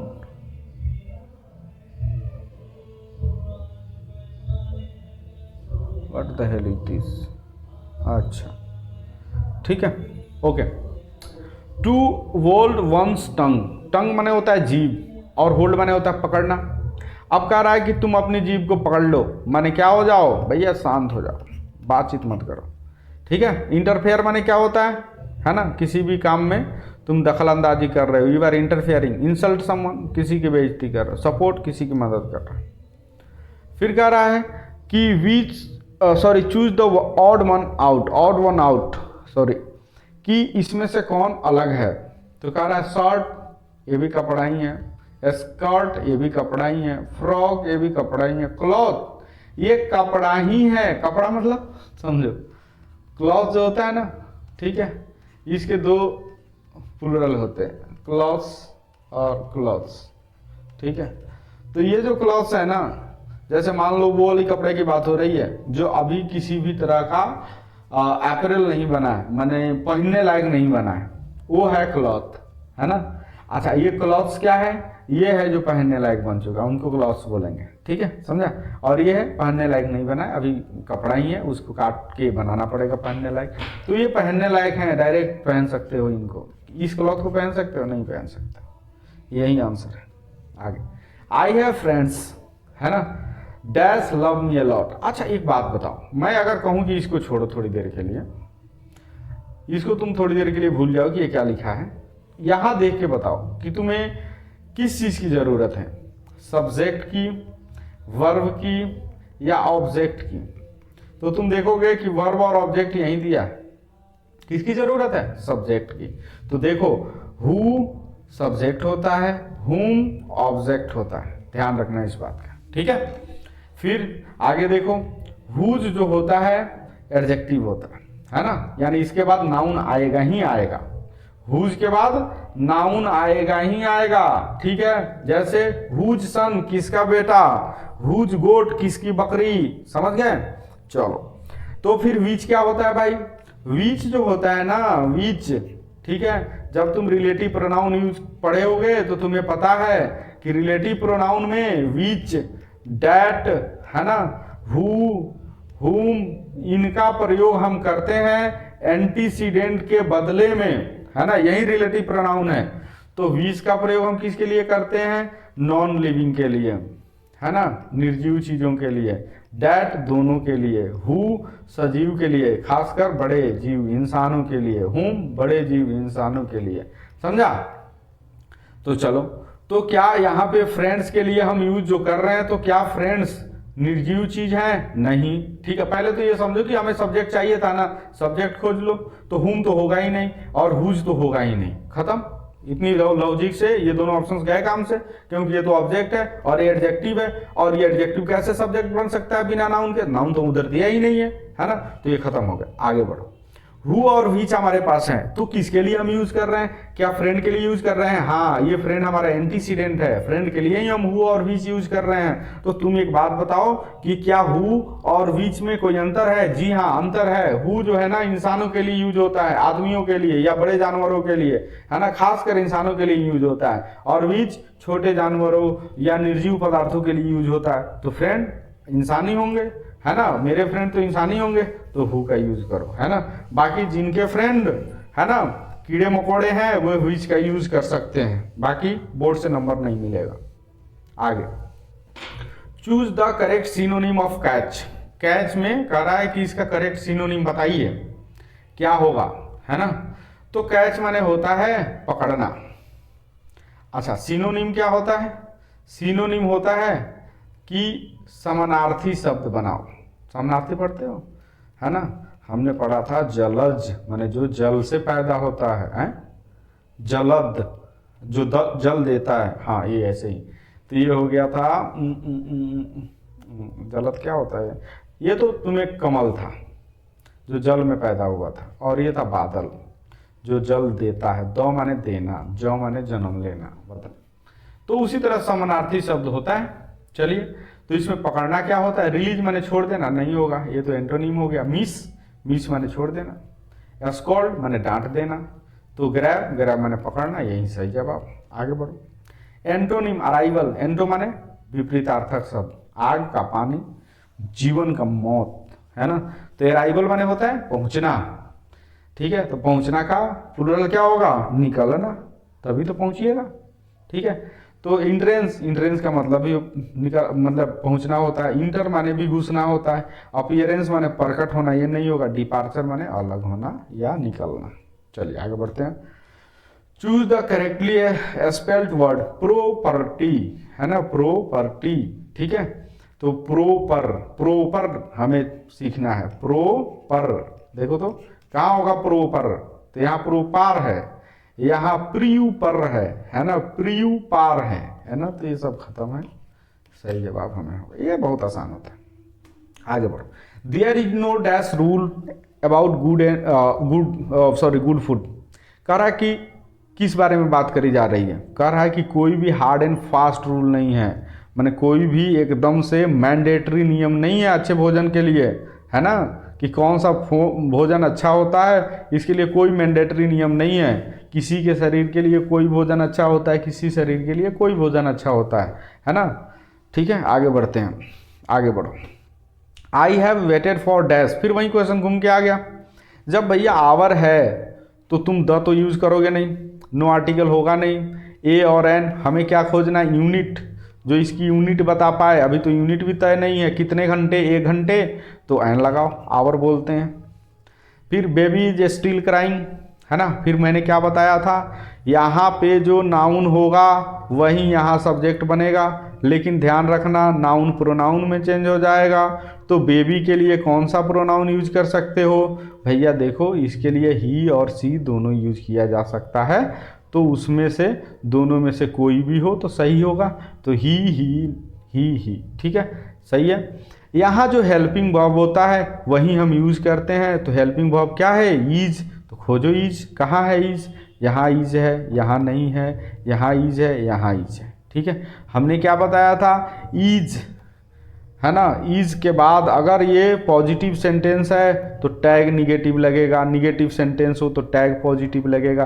तो ईज प्लस नॉट यूज करोगे तो उनका फॉर्म हो जाएगा इजंट, है ना। तो खोजो इजंट कहाँ है? यहाँ तो नहीं होगा, अलग अलग। ईज और नॉट अलग होकर नहीं रहेंगे, है ना। ध्यान रखना, नॉट कभी भी अलग होकर के टैग में नहीं लगता है। नॉट, नॉट लिखा हुआ कभी भी नहीं लगता है। कुछ बातें याद रखनी होगी, है ना। एम प्लस नॉट का आरंट होता है ना, ये याद रखना है। फिर शैल प्लस नॉट का सेंट होता है, SANT, सेंट, है ना। फिर विल प्लस नॉट का वंट होता है, WONT, है ना। बस इतना याद रखो, बाकी सब सेम ही होता है, ठीक है। तो हमें इजंट सही जवाब। आगे बढ़ो। एंटोनिम, हॉटी का खोजना है, ठीक है। अब देखो, ये हॉटी का जो है ना, हमें एंटोनिम खोजना है। अगर मान लो कि तुम्हें हॉटी का मतलब ही नहीं पता, तो ऐसे क्वेश्चंस को तुम्हें अटेम्प्ट नहीं करना चाहिए, छोड़ देना चाहिए, स्किप करना चाहिए, क्योंकि बहुत ज़्यादा चांसेस है कि तुम इसमें गलती कर जाओगे। आगे बढ़ते हैं। My son is dash in a managing things. छोड़ो, अब पहले समझो कि ये जो ऑप्शंस दिए हुए हैं इनके क्या मतलब होते हैं। हमेशा पूछता है ना, हमेशा पूछता है। चलो देखो, एडॉप्ट, एडॉप्ट तुम्हें पता है? एडॉप्ट, एडॉप्ट नहीं पता तो हमेशा याद रखना, एडॉप्टेड सन, एडॉप्टेड सन माने गोद लिया हुआ बालक, यानी जिसको हम बोलते हैं दत्तक पुत्र, है ना, किसी ने गोद लिया है, ठीक है।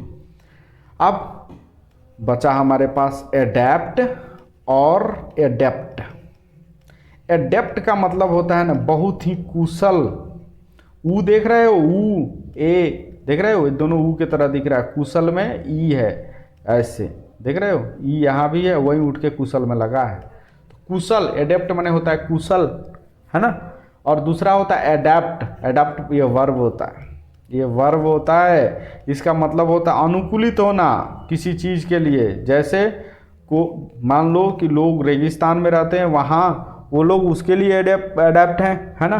तो एडेप्ट का मतलब होता है किसी चीज़ में तुम्हें अनुकूलित हो जाना, है ना। और एडेप्ट माने होता है कुशल। ये क्या है, एडजेक्टिव है। और एडॉप्ट क्या है, एडजेक्टिव है। ठीक है, सॉरी, वर्ब भी है और एडजेक्टिव भी है। एडॉप्ट माने होता है गोद लेना, या एडॉप्टेड का मतलब होता है दत्तक पुत्र। तो बस ऐसे तुम मीनिंग मिलाओगे, समझ में आ जाएगा। कह रहा है कि माई सन इज डैश। तो इज के बाद हमने क्या कहा, इज के बाद हमने क्या कहा था, या तो वर्ब 3 यूज करो या वर्ब 4 यूज करो, नहीं तो इज को मेन वर्ब के रूप में काम करो। तो आगे तुम्हें या तो एडजेक्टिव लगानी पड़ेगी या तुम्हें नाउन लगानी पड़ेगी। ये छोटी सी बात है, ठीक है। चलो, तो तुम देखोगे माई सन इज एडॉप्टेड, मेरे बच्चे को, मेरे बेटे को गोद लिया गया है ना। ऐसा तो बात नहीं होगा गोद लिया गया in managing things. Managing things करने के माने किसी चीज़ को मैनेज करने के लिए मेरे बेटे को गोद लिया गया, ऐसा नहीं होगा, है ना। तो कह रहा एडॉप्ट होगा, नहीं ये भी नहीं होगा। एडेप्ट होगा, नहीं होगा। क्या होगा, एडेप्ट। मेरा बेटा चीज़ों को मैनेज करने में, है ना, एडेप्ट है, माने क्या है, कुशल है, ये यूज होगा। आगे बढ़ो। ही वेंट देयर, कह रहा है कि वो वहाँ गया। आस्क्ड फॉर हेल्प, ठीक है। अब समझना मैं क्या कह रहा हूँ। क्या कैन यूज कर सकते हैं हम, मान लो कैन हमने यूज करा, तो इसके बाद जो वर्ब होगा वो या तो वर्ब 1 होगा या हमारा बेस फॉर्म में जाएगा, ठीक है। तो क्या ये बेस फॉर्म या वर्ब 1 है, नहीं, खत्म, ठीक है। एल्स तुम्हें नाउन या एडजेक्टिव के बाद लगे हुए देखने को मिलेगा, ठीक है ना। तो ये तो देयर एडवर्ब है, एडवर्ब के बाद नहीं लगेगा, खत्म करो। एट और एंड की बात आ रही है। एट लगा के देखो, दोनों लग सकते हैं। मैंने अगर कहें कि मीनिंग को छोड़ दें, ग्रामर की दृष्टि से केवल देखें, लैक्सिकली देखें, तो दोनों सही है। लेकिन हर चीज़ ग्रामर से नहीं बन सकती, मीनिंग भी तो कुछ निकले, मीनिंग भी तो जरूरी चीज़ होती है। अब देखो, ही वेंट देयर, अगर हमने एट यूज कर लिया ना, तो अगर ये क्वेश्चन जो है ना स्किप करने वाला है, इसको छोड़ देने वाला, बनाओगे फंस जाओगे। तो कह रहा है कि अगर तुमने एट यूज कर लिया तो इसका मतलब है कि वो वहां गया, है ना, फिर भी, है ना। अगर तुमने एट यूज किया फिर भी मदद मांगी, कैसे, मतलब क्या निकल रहा है कि वो वहां गया फिर भी मदद मांगी, है ना। ऐसा नहीं हो सकता। ये होगा कि वो वहां गया और मदद मांगी, तो सिंपली एंड यूज करो, वो वहां गया और मदद मांगी। आगे बढ़ते हैं। कह रहा है कि dash is a good exercise. तुम्हें पता है इसके पहले हमें नाउन लगाना पड़ेगा। और एक छोटी सी बात और बहुत शानदार बात मैं तुम्हें बता रहा हूं, ध्यान देना, बहुत मजे की बात है, ठीक है। देखो, अगर हम वर्ब से नाउन बनाने की कोशिश करें ना, तो हमारे पास दो ही रास्ते हैं, या तो टू लगा के बना दें या वर्ब में आईएनजी लगा दें। तो टू लगाओगे ना तो इन्फिनिटिव बन जाएगा, और आईएनजी लगाओगे ना तो ये जेरंड बन जाएगा। बात वो नहीं है जो मैं समझाना चाहता हूँ। बात ये है कि जब हम टू के साथ लगाएंगे ना, तो इसमें जो एक्शन होगा वो फ्यूचर वाला होगा, माने भविष्य में ये काम होगा, अभी हुआ नहीं होगा। और आईएनजी वाला जो एक्शन होगा ना, या तो प्रेजेंट का एक्शन होगा, माने या तो अभी हो रहा होगा, या पास्ट का एक्शन होगा, या हो चुका होगा। समझ रहे हो। अब जैसे देखो, मैं एक सेंटेंस लिखता हूं, ठीक है। राम डिसाइडेड, ठीक है, डैश ए बुक, ठीक है। अब इसमें लिखा है टू बाई बाइंग, ठीक है ना, बॉट और बाई, ठीक है। ये चार ऑप्शन है तुम्हारे पास, ठीक है। तुम्हें पता है बॉट और बाई तो होंगे नहीं, बाकी इसकी लॉजिक क्या देनी है, क्यों नहीं होंगे, कि पहले से वर्ब दिया हुआ है ना। तो बॉट अगर एडजेक्टिव के रूप में भी लगाते हो तो ये तो इधर लगना चाहिए, बीच में एडजेक्टिव आना चाहिए। अब नाउन है नहीं तो एडजेक्टिव फ्री में थोड़ी घूमेगा। बाई ये बेस फॉर्म है, ये सबके साथ नहीं जाता, ये चुन चुका है कि भैया डू डज डीड आएंगे और मेरे प्यारे मॉडल वर्ब आएंगे तभी हम उनके साथ जाएंगे, नहीं तो हम नहीं जाएंगे। ठीक है, तो ये बात होती है। ठीक है, चलो, तो अब हमारे पास ऑप्शन है कि या तो हम टू बाई यूज करें या बाइंग यूज करें। तो देखो, टू बाई तब यूज करोगे ना तुम जब ये काम फ्यूचर का होगा, बाइंग यूज करोगे जब अभी हो रहा होगा। तो कह रहा है कि राम ने डिसाइड करा है किताब खरीदने के लिए, तो अब वो डिसाइड करा है तो क्या किताब खरीद लिया? नहीं। क्या किताब खरीद लिया है? नहीं, अभी तो केवल डिसीजन हो रखा है ना। और इस समय की बात जब हम कर रहे हैं तो ये काम तो फ्यूचर का है कि अभी तो किताब खरीदा ही नहीं होगा। खरीदा होगा तो अगर किताब खरीद ही लिया होगा या खरीद ही रहा होगा तो डिसाइड करने की क्या ही बात थी, है ना। तो यहाँ पे हमें फ्यूचर की बात लिखनी है, इसीलिए हम लिखेंगे टू बाई। एक और सेंटेंस लिखता हूँ, है ना, थोड़ा सा समझना उसको, मैं दूसरी स्लाइड पे लिख देता हूँ, क्वेश्चन को इग्नोर करना, ऐसे ही समझना। जैसे मैं एक सेंटेंस लिख रहा हूँ, समझना इसको। I found Ram dash a book. ठीक है, कह रहा है कि मैंने राम को पाया कि वो किताब खरीद रहा था। ऑप्शन है तुम्हारे पास, ज़्यादा ऑप्शन नहीं दूंगा, टू बाई और बाई। अब तुम्हें बताना है कि मैंने उसे पाया, और जब पाया होगा राम किताब खरीद रहा होगा, वो काम हो रहा होगा। अगर ये काम फ्यूचर का होता तो हम उसे खरीदते हुए कैसे पकड़ लेते, है ना। तो किताब खरीदते हुए हमने राम को पाया है, फाउंड लिखा है, इसका मतलब मैं खरीदते हुए पाया है, तो हमें प्रेजेंट वाला यूज करना पड़ेगा, BUING, बाइंग, है ना, क्योंकि काम अभी हो रहा है ना। बाइंग का क्या मतलब है कि देखो ये जेरंड है, जेरंड का मतलब है या तो काम पास्ट का होगा, या तो काम पास्ट का होगा, या तो काम प्रेजेंट का होगा, है ना। ये दोनों में से कोई हो सकता है। तो हमें प्रेजेंट का काम मिल गया, हमने बाइंग लगा दिया, बात खत्म, आगे बढ़ते हैं। Please help. अब यहां समझने वाली बात है, तुम समझो मैं क्या कह रहा हूं। जैसे मैंने लिखा गो देयर, ठीक है, हालांकि इसको ऐसे लिखना है गो देयर, है ना। तो तुम्हें बताना है इसका सब्जेक्ट क्या है। सबको पता है भाई कि सब्जेक्ट क्या है, यू है, क्योंकि यही तो हिडन सब्जेक्ट है ना। तो अगर यू सब्जेक्ट है तो हमें अगर रिफ्लेक्सिवली यूज करना है, माने हमारे कहने का मतलब है कि ऑब्जेक्ट भी यू और सब्जेक्ट भी यू, है ना। जैसे मैं कहा कि राम किल्ड राम, राम ने राम को मार डाला, तो ये बात गलत हो जाएगी, है ना, कि हम दो बार इसका यूज नहीं कर सकते, हम इसको हटाएंगे और प्रोनाउन लिखेंगे। तो क्या हिम लिख सकते हैं? नहीं लिख सकते भाई। तो क्या लिखना पड़ेगा? हिम सेल्फ लिखना पड़ेगा, क्योंकि दोनों लोग सेम हैं, ये बात दिखाने के लिए सेल्फ जोड़ना ही पड़ेगा, समझे। तो चलो, कह रहा है कि प्लीज हेल्प। अब यहाँ पे हेल्प सब में सेल्फ लगा है, यानी कि यहाँ पे जो सब्जेक्ट रहा होगा और यहाँ जो हम लिख रहे हैं दोनों लोग सेम होंगे। तो हमें किसके साथ सेल्फ लगाना है भैया? हमारा जो सब्जेक्ट रहेगा, तो सब्जेक्ट क्या है? यू है, तो यू के साथ सेल्फ लगाओ, है ना, योर सेल्फ। चलो आगे बढ़ते हैं, ठीक है। Help your self. कह रहा है Sunita is rich enough and she can buy an expensive car, है ना। इसमें से कहता है कि कौन सा करेक्ट कॉम्बिनेशन है, ठीक है ना। देखो समझना मैं क्या कह रहा हूँ, ठीक है।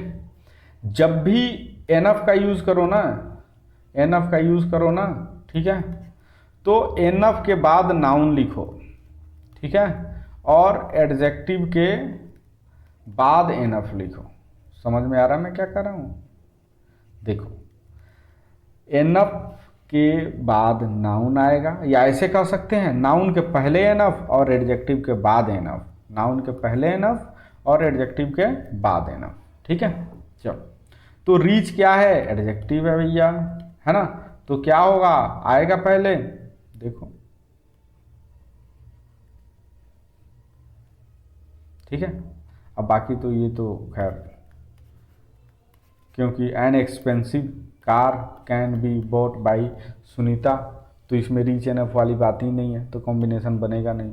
फिर कह रहा है बोट कैन बी, बोट क्या होता है? हम इसको तो वर्ब सब्जेक्ट बना नहीं सकते, तो ये खत्म हो गया, ठीक है। इन दोनों में हमें आंसर ढूंढना है, समझा। तो मैंने क्या कहा, फिर से समझो बात को। एनफ नाउन के पहले और एडजेक्टिव के बाद में, तो क्या सोचो, किसके बाद में आया है, रीच के पहले आ गया, जबकि हमें एडजेक्टिव के बाद में लिखना था, तो रीच के बाद में लिखना होगा। ये वाला सही होगा। आगे बढ़ो। कह रहा ही dash very politely with me. ठीक है, अब हमने क्या कहा था तुमसे कि देखो V3 V4 ये जो वर्ब होते हैं वो हमेशा हेल्पिंग वर्ब के साथ आते हैं, समझे। चलो, तो क्या डीलिंग होगा? नहीं होगा सर। ठीक है, सॉरी भाई।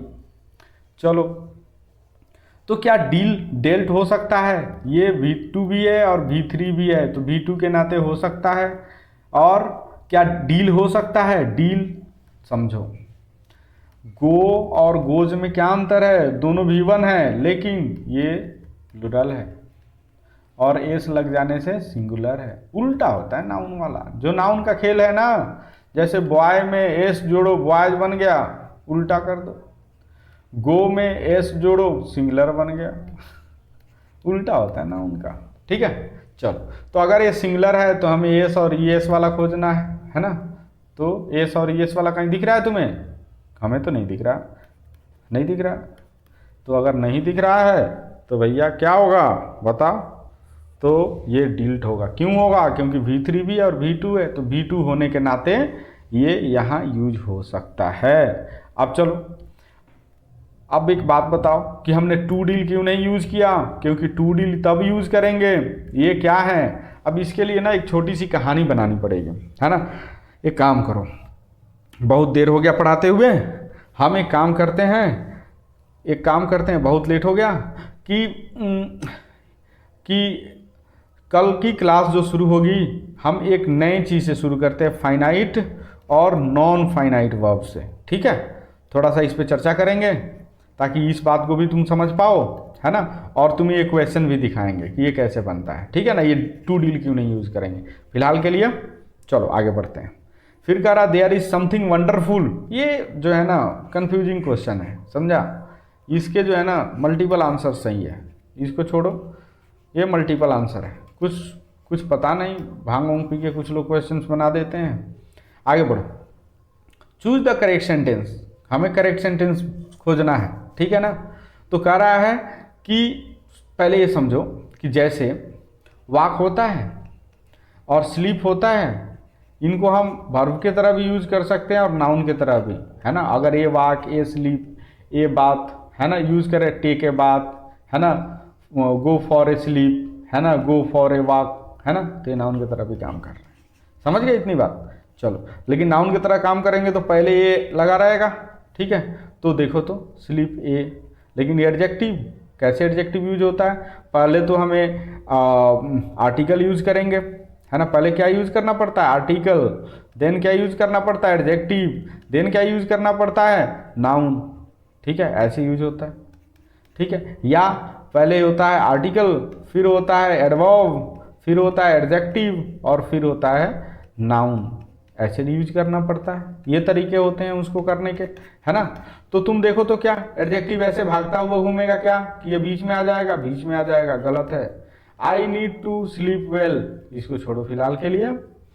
और आई नीडिंग कहीं पढ़े हो क्या? नहीं, ये वर्ड ही नहीं होता। I need to slept well, to के बाद जो वर्ब आता है वो भी वर्ब वन या बेस फॉर्म ही होता है, वर्ब वन या बेस फॉर्म ही होता है। तो क्या स्लेप्ट बेस फॉर्म है? नहीं, खत्म। तो सही क्या जवाब है? कहाँ लगाया था इसमें टिक? इसमें टिक नहीं लगाया था, शायद मुश्किल क्वेश्चन था। प्लीज डैश मी अलोन कह रहा है कि तुम देखो, है ना, कि जब इंपरेटिव सेंटेंसेज होते हैं तो उनकी शुरुआत वर्ब के बेस फॉर्म से होती है ना, यानी कि V1 से होती है। तो खोजो V1 कहाँ है? यहाँ है, नहीं, यहाँ है, नहीं, यहाँ है, नहीं, ये है सही जवाब। आगे बढ़ो। They dash have received our letter by now कह रहा है कि उन्होंने they have received our letter by now. अब तुम एक बात समझो, मैं क्या कह रहा हूं। मैं ये कह रहा हूं कि क्या हम यहां मतलब देखो, क्या हम यहां हैड यूज कर सकते हैं? क्या हम यहां डीड यूज कर सकते हैं? ठीक है, समझना बात को। मैं ये कह रहा हूं कि अगर ये वर्ब रिसीव्ड आया है ना तो ये V3 है। अगर ये V3 है तो उसका हेल्पिंग वर्ब क्या है? हैव है ना। तो कह रहा है कि इस हेल्पिंग वर्ब को भी जरूरत पड़ सकती है किसी की, यानी कि हो सकता है कि किसी मॉडल की इसको जरूरत पड़े, है ना। तो ऐसे केस में ज्यादा चांसेस होते हैं कि मॉडल आ जाए, ठीक है। अगर डीड को हेल्पिंग वर्ब के रूप में रखोगे तो ये रिसीव नहीं होगा, क्योंकि हैव मेन वर्ब हो जाएगा। समझना बात को मैं क्या कह रहा हूं। डू, डज और डीड, ये जो हेल्पिंग वर्ब होते हैं ना भाई, इसके बाद जो वर्ब आता है उसका हेल्पिंग मतलब वो भी हेल्पिंग वर्ब नहीं हो सकते, मतलब इनके बाद जो वर्ब आता है वो मेन ही वर्ब होता है ना। इसमें वो ऐसी चांसेस नहीं होती हेल्पिंग वर्ब के भी हेल्पिंग वर्ब हो जाए, तो ये तो होगा नहीं। अगर तुमने हैड यूज कर लिया तो हैड के बाद हमेशा वर्ब 3 यूज करोगे, तो क्या हैड के बाद हैव लिख सकते हो? नहीं लिख सकते हैं, हैड के बाद हैड ही लिखना पड़ेगा, तो ये नहीं होगा। अब कह रहा है क्या मस्ट के बाद हैव लिख सकते हैं? तो लिख सकते हैं, एकदम लिख सकते हैं। Must have received our letter by now. समझना मैं क्या कह रहा हूं। ये कह रहा है कि they must have received our letter by now. लेकिन समझो मैं क्या कह रहा हूं कि मस्ट हैव जब यूज करोगे तो इसका ये मतलब होगा कि ये पास्ट की चीजें हो रही है, पास्ट में, समझा। और पास्ट में भी वो काम हुआ नहीं है, ये बात होगा। जैसे एग्जांपल के लिए मैं बता दूं, शुड, शैल का क्या हो जाता है? शुड होता है, ये पास्ट फॉर्म है उसका। लेकिन शुड हैव का मतलब ये पास्ट है, लेकिन पास्ट में काम हुआ नहीं है, समझ गए। जैसे कैन हैव या कुड हैव, है ना। जैसे कुड हैव, कैन का पास्ट होता है कुड, और कुड हैव का मतलब होता है कि पास्ट में तो काम है लेकिन हुआ नहीं है, समझा। अब ऐसे क्वेश्चंस आएंगे तो थोड़ा सा डीप में इसकी एनालिसिस हम लोग जरूर करेंगे। फिलहाल के लिए बहुत टाइम हो रखा है, तो थोड़ा जल्दी निपटाते हैं क्वेश्चंस को। चलिए, तो मस्ट तो होगा नहीं, आपको पता चल गया। होगा क्या? Shall have. आगे बढ़ो। चूज द मिसस्पेल्ड वर्ड, कहाँ गलती किया गया है ना। तो बताओ कहाँ गलती हुआ? गवर्नमेंट होता है, एन कहाँ छूट गया? गवर्न, GOVERN, गवर्न माने शासन करना, और उसमें जोड़ोगे मेंट तो हो गया गवर्नमेंट। महाशय ने ग्रामर को मार दिया, बहुत बढ़िया, वेरी गुड। चलिए, मिसस्पेल्ड वर्ड यहाँ ही करना है, तो डिस्कीस खोजना है, डिस्की, है ना, डिस्की, है ना, तभी तो डिसिप्लिन हो जाएगा, है ना। तो देखो तो इधर क्या है? यहाँ भी है भाई, लेकिन ये प्लीन में, ये प्लीन नहीं है, ये डी नहीं है, ये सी नहीं है ना। तो क्या होगा? Discipline. A government by 1 person, देखो ब्यूरोक्रेसी माने होता है ना, जो गवर्नमेंट के ऑफिशियल्स होते हैं, जैसे जो सरकारी नौकर होते हैं ना, वो लोग अपनी सरकार चला रहे हैं, है ना, तो उसको कहते हैं ब्यूरोक्रेसी, नौकरशाही। डेमोक्रेसी, डेमोस माने होता है लोग, जब बहुत सारे लोग अपनी शासन चला रहे हो तो डेमोक्रेसी। मोबोक्रेसी में माने डेमोक्रेसी का ही एक रूप है मोबोक्रेसी, जैसे जहां भीड़ का शासन चल रहा हो, माने लोग दिमाग, बुद्धि, विवेक खो जाएं और वो लोग शासन चला रहे हो, भीड़ तंत्र, है ना। तो कभी कभी भारत के संबंध में तुम देखोगे कि मोबोक्रेसी यूज हो रहा है, कि भारत में क्या है? भीड़ तंत्र है ना। चलो, तो भीड़ की बात हो रही है, एक आदमी भीड़ होता है क्या? नहीं, तो ये सब नहीं होंगे, तो होगा क्या? ऑटोक्रेसी। ऑटो माने क्या होता है? सेल्फ माने क्या होता है? स्वयं, माने किसी एक व्यक्ति के द्वारा शासन, निरंकुश शासन, माने जिस पर किसी का अंकुश नहीं है। चलो आगे बढ़ते हैं। इन द एंशियंट टाइम्स, देखो बहुत टाइम हो चुका भाई, बहुत टाइम हो गया लिटरली, है ना। चलो, तुम्हारा भी दिमाग थोड़ा सा बोर हो रहे होगे तुम भी। चलो, आज ये क्वेश्चंस जो बाकी रह जाते हैं उनको मैं तो कर तो देता हूं, लेकिन इसकी जो कहानी है ना, वो कल मैं वीडियो के साथ शुरू में ही कोशिश करूंगा कि वो कहानी हम करें। वैसे कल हम लोग लाइव आ रहे हैं, टेंशन मत लो, हम लोग लाइव आके सारी चीजें हल करेंगे। कल कोई भी दिक्कत नहीं होगा, समय से हम लाइव रहेंगे। I will stick to my word. Stick to my word माने क्या होता है? प्रॉमिस को पूरा करना। अब पता नहीं यार, 2 दिन तो प्रॉमिस पूरा हुआ नहीं, और तुम लोग सोच रहे हो कि पता नहीं भाई प्रॉमिस करें पूरा कि नहीं करें। चलो देखते हैं। In ancient times Latin had status of, देखो कह रहा है कि पुराने जमाने में लैटिन को किस चीज का स्टेटस था, वर्ल्ड लैंग्वेज का है, क्योंकि तुम देखोगे रोमन साम्राज्य नाम का एक साम्राज्य था, रोमन एम्पायर, सुने तो होगे, कोलोसियम इटली में था वो, है ना, उसने लगभग बहुत बड़े क्षेत्र पर, है ना, रोमन मतलब ओटोमन का जितना क्षेत्र था, है ना, उन सभी पर, मतलब तुम देखोगे अरब वाले क्षेत्र पर भी तुम्हें रोमन्स मिल जाएंगे, है ना, उधर यूरोप वगैरह में भी मिल जाएंगे रोमन्स पूरा भरे हुए। तो रोम बहुत बड़ा फैला हुआ साम्राज्य था, है ना। तो इसकी ऑफिशियल लैंग्वेज क्या था भाई, तो इसकी ऑफिशियल लैंग्वेज क्या थी, क्या थी, लैटिन, है ना। इसके अलावा क्रिश्चियन धर्म फैलना शुरू किया तो वो लैटिन में फैलना शुरू किया, लैटिन भाषा में बाइबल वगैरह लिखी गई थी, है ना। तो हम कह सकते हैं कि एक समय था जब लैटिन भी क्या था, वर्ल्ड लैंग्वेज था। बहुत बढ़िया। क्या इंग्लिश वर्ल्ड लैंग्वेज है? हाँ है। कैसे है? क्योंकि इंग्लैंड की लगभग बहुत सारे देशों पर कॉलोनी बनी हुई थी, लगभग पूरी दुनिया में उसका साम्राज्य था, ठीक है। इसलिए हम एक जानते हैं, मजबूरी है हमारी कि हम इंग्लिश को वर्ल्ड लैंग्वेज बना के यूज कर रहे हैं। अगर भारत की कॉलोनी पूरी दुनिया में होती तो हम लोग भोजपुरी को वर्ल्ड लैंग्वेज यूज कर रहे होते, ठीक है। और बोलते भैया भोजपुरी में तुम्हें पढ़ो, है ना, भोजपुरी को ग्रामर सीखो, बहुत काम आएगा, है ना। चलो आगे बढ़ते हैं। English is used as a, देखो 3 तरह की भाषाएं होती है, L1, L2, FL। L1 माने जिसमें वो लोग पैदा हुए हैं, माता जी की जीव, मातृभाषा, नेटिव लैंग्वेज। कहाँ की नेटिव लैंग्वेज इंग्लिश होगी? याद रखना, इंग्लिश की नेटिव लैंग्वेज कैसे याद रखेंगे, जैसे तुम समझो, एक तो इंग्लैंड, वहां से भाषा जन्मी, दूसरा US, इंग्लैंड वाले ही गए थे अमेरिका, वहीं एक नया देश बना दिए उन लोगों ने, तो यहाँ। उसके अलावा जहां जहां इंग्लैंड का शासन अभी भी है का क्या मतलब है कि अभी भी इंग्लैंड की रानी का शासन है, क्राउन का शासन है अभी भी, है ना, डोमिनियन स्टेटस उनको मिला हुआ अभी भी, है ना। तो कौन कौन देश है भैया?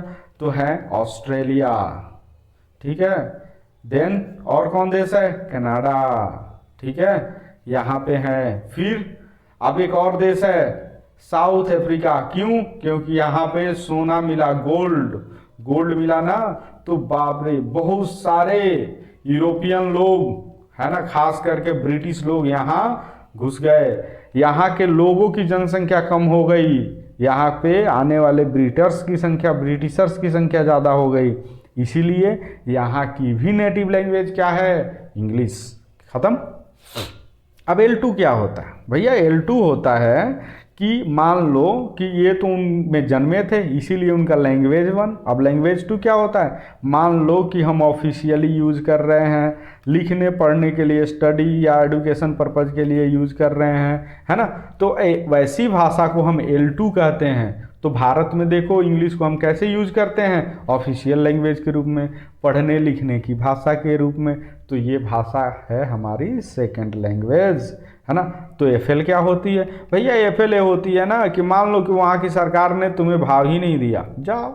जैसे चाइना की अपनी भाषा है मैंडरिन माने चाइनीज, है ना, चाइनीज। ये जो भाषा है ना भाई, देखो ये जो भाषा है तुम्हारी चाइनीज, है ना, ये जो है ना यहाँ चाइना की ऑफिशियल लैंग्वेज है। चाइना के लोगों ने इंग्लिश को कोई भाव नहीं दिया भैया, उन्होंने कहा कि जाओ मरो, हमको मतलब नहीं है तुम्हारी इंग्लिश से, हम अपने भाषा में काम चला लेंगे। तुम देखोगे वहाँ के वेबसाइट्स भी वहाँ की अपनी भाषा मैंडरिन में ही लिखी गई हैं, है ना, समझ गए। तो कहने का क्या मतलब हुआ? मतलब ये हुआ कि जहाँ के लोगों ने फॉरेन कर दिया उस भाषा को, भैया ये मेरे लिए विदेशी भाषा है ना। अगर हमें मन कर रहा है पढ़ने के लिए तो पढ़ेंगे, नहीं मन कर रहा है तो नहीं पढ़ेंगे। सरकार ने इसको ऑफिशियल लैंग्वेज बना नहीं रखा है। जबकि भारत में तुम देखोगे हाई कोर्ट, सुप्रीम कोर्ट, हर जगह की सुनवाई अंग्रेजी में होगी। भैया तुम्हें नौकरी लगेगी तो अंग्रेजी में लेटर आएगा, है ना। तुम कुछ भी करोगे तो अंग्रेजी में काम हो रहा है यहाँ, है ना। तो समझ रहे हो, तो इसीलिए भारत में हमने बहुत भाषा को, इंग्लिश भाषा को ऑफिशियल बना रखा है ना, इंफॉर्मेशन का मीडियम बना रखा है। इसीलिए हमारी सेकेंड लैंग्वेज है। हमने भी इसे भगा दिया रहता तो हमारे लिए भी एफएल होती। अब कौन कौन देशों में ये भाषा एफएल है, तो एक तो चाइना है, दूसरा, ठीक है, दूसरा क्या है, दूसरा देखो अरब कंट्रीज, है ना, जैसे यूएई, है ना, यूनाइटेड अरब अमीरात, है ना, तो यहाँ पे ये भाषा क्या है, एफएल है। चलो आगे बढ़ते हैं। ओल्ड इंग्लिश का पीरियड कब खत्म हुआ, तो ये याद रखना, बाकी इसके बारे में क्या है वो अगली वीडियो में, भाई बहुत देर हो गई। द नॉर्मन कॉन्क्वेस्ट वही है 1066 वाला, यही है नॉर्मन कॉन्क्वेस्ट, ठीक है। कह रहा है कि इसके बाद मतलब कहाँ की कॉलोनी से वो लोग आए थे लड़ाई करने, फ्रांस से। चलो आगे बढ़ते हैं। चलो भाई, हम लोग की क्वेश्चंस खत्म हो गई।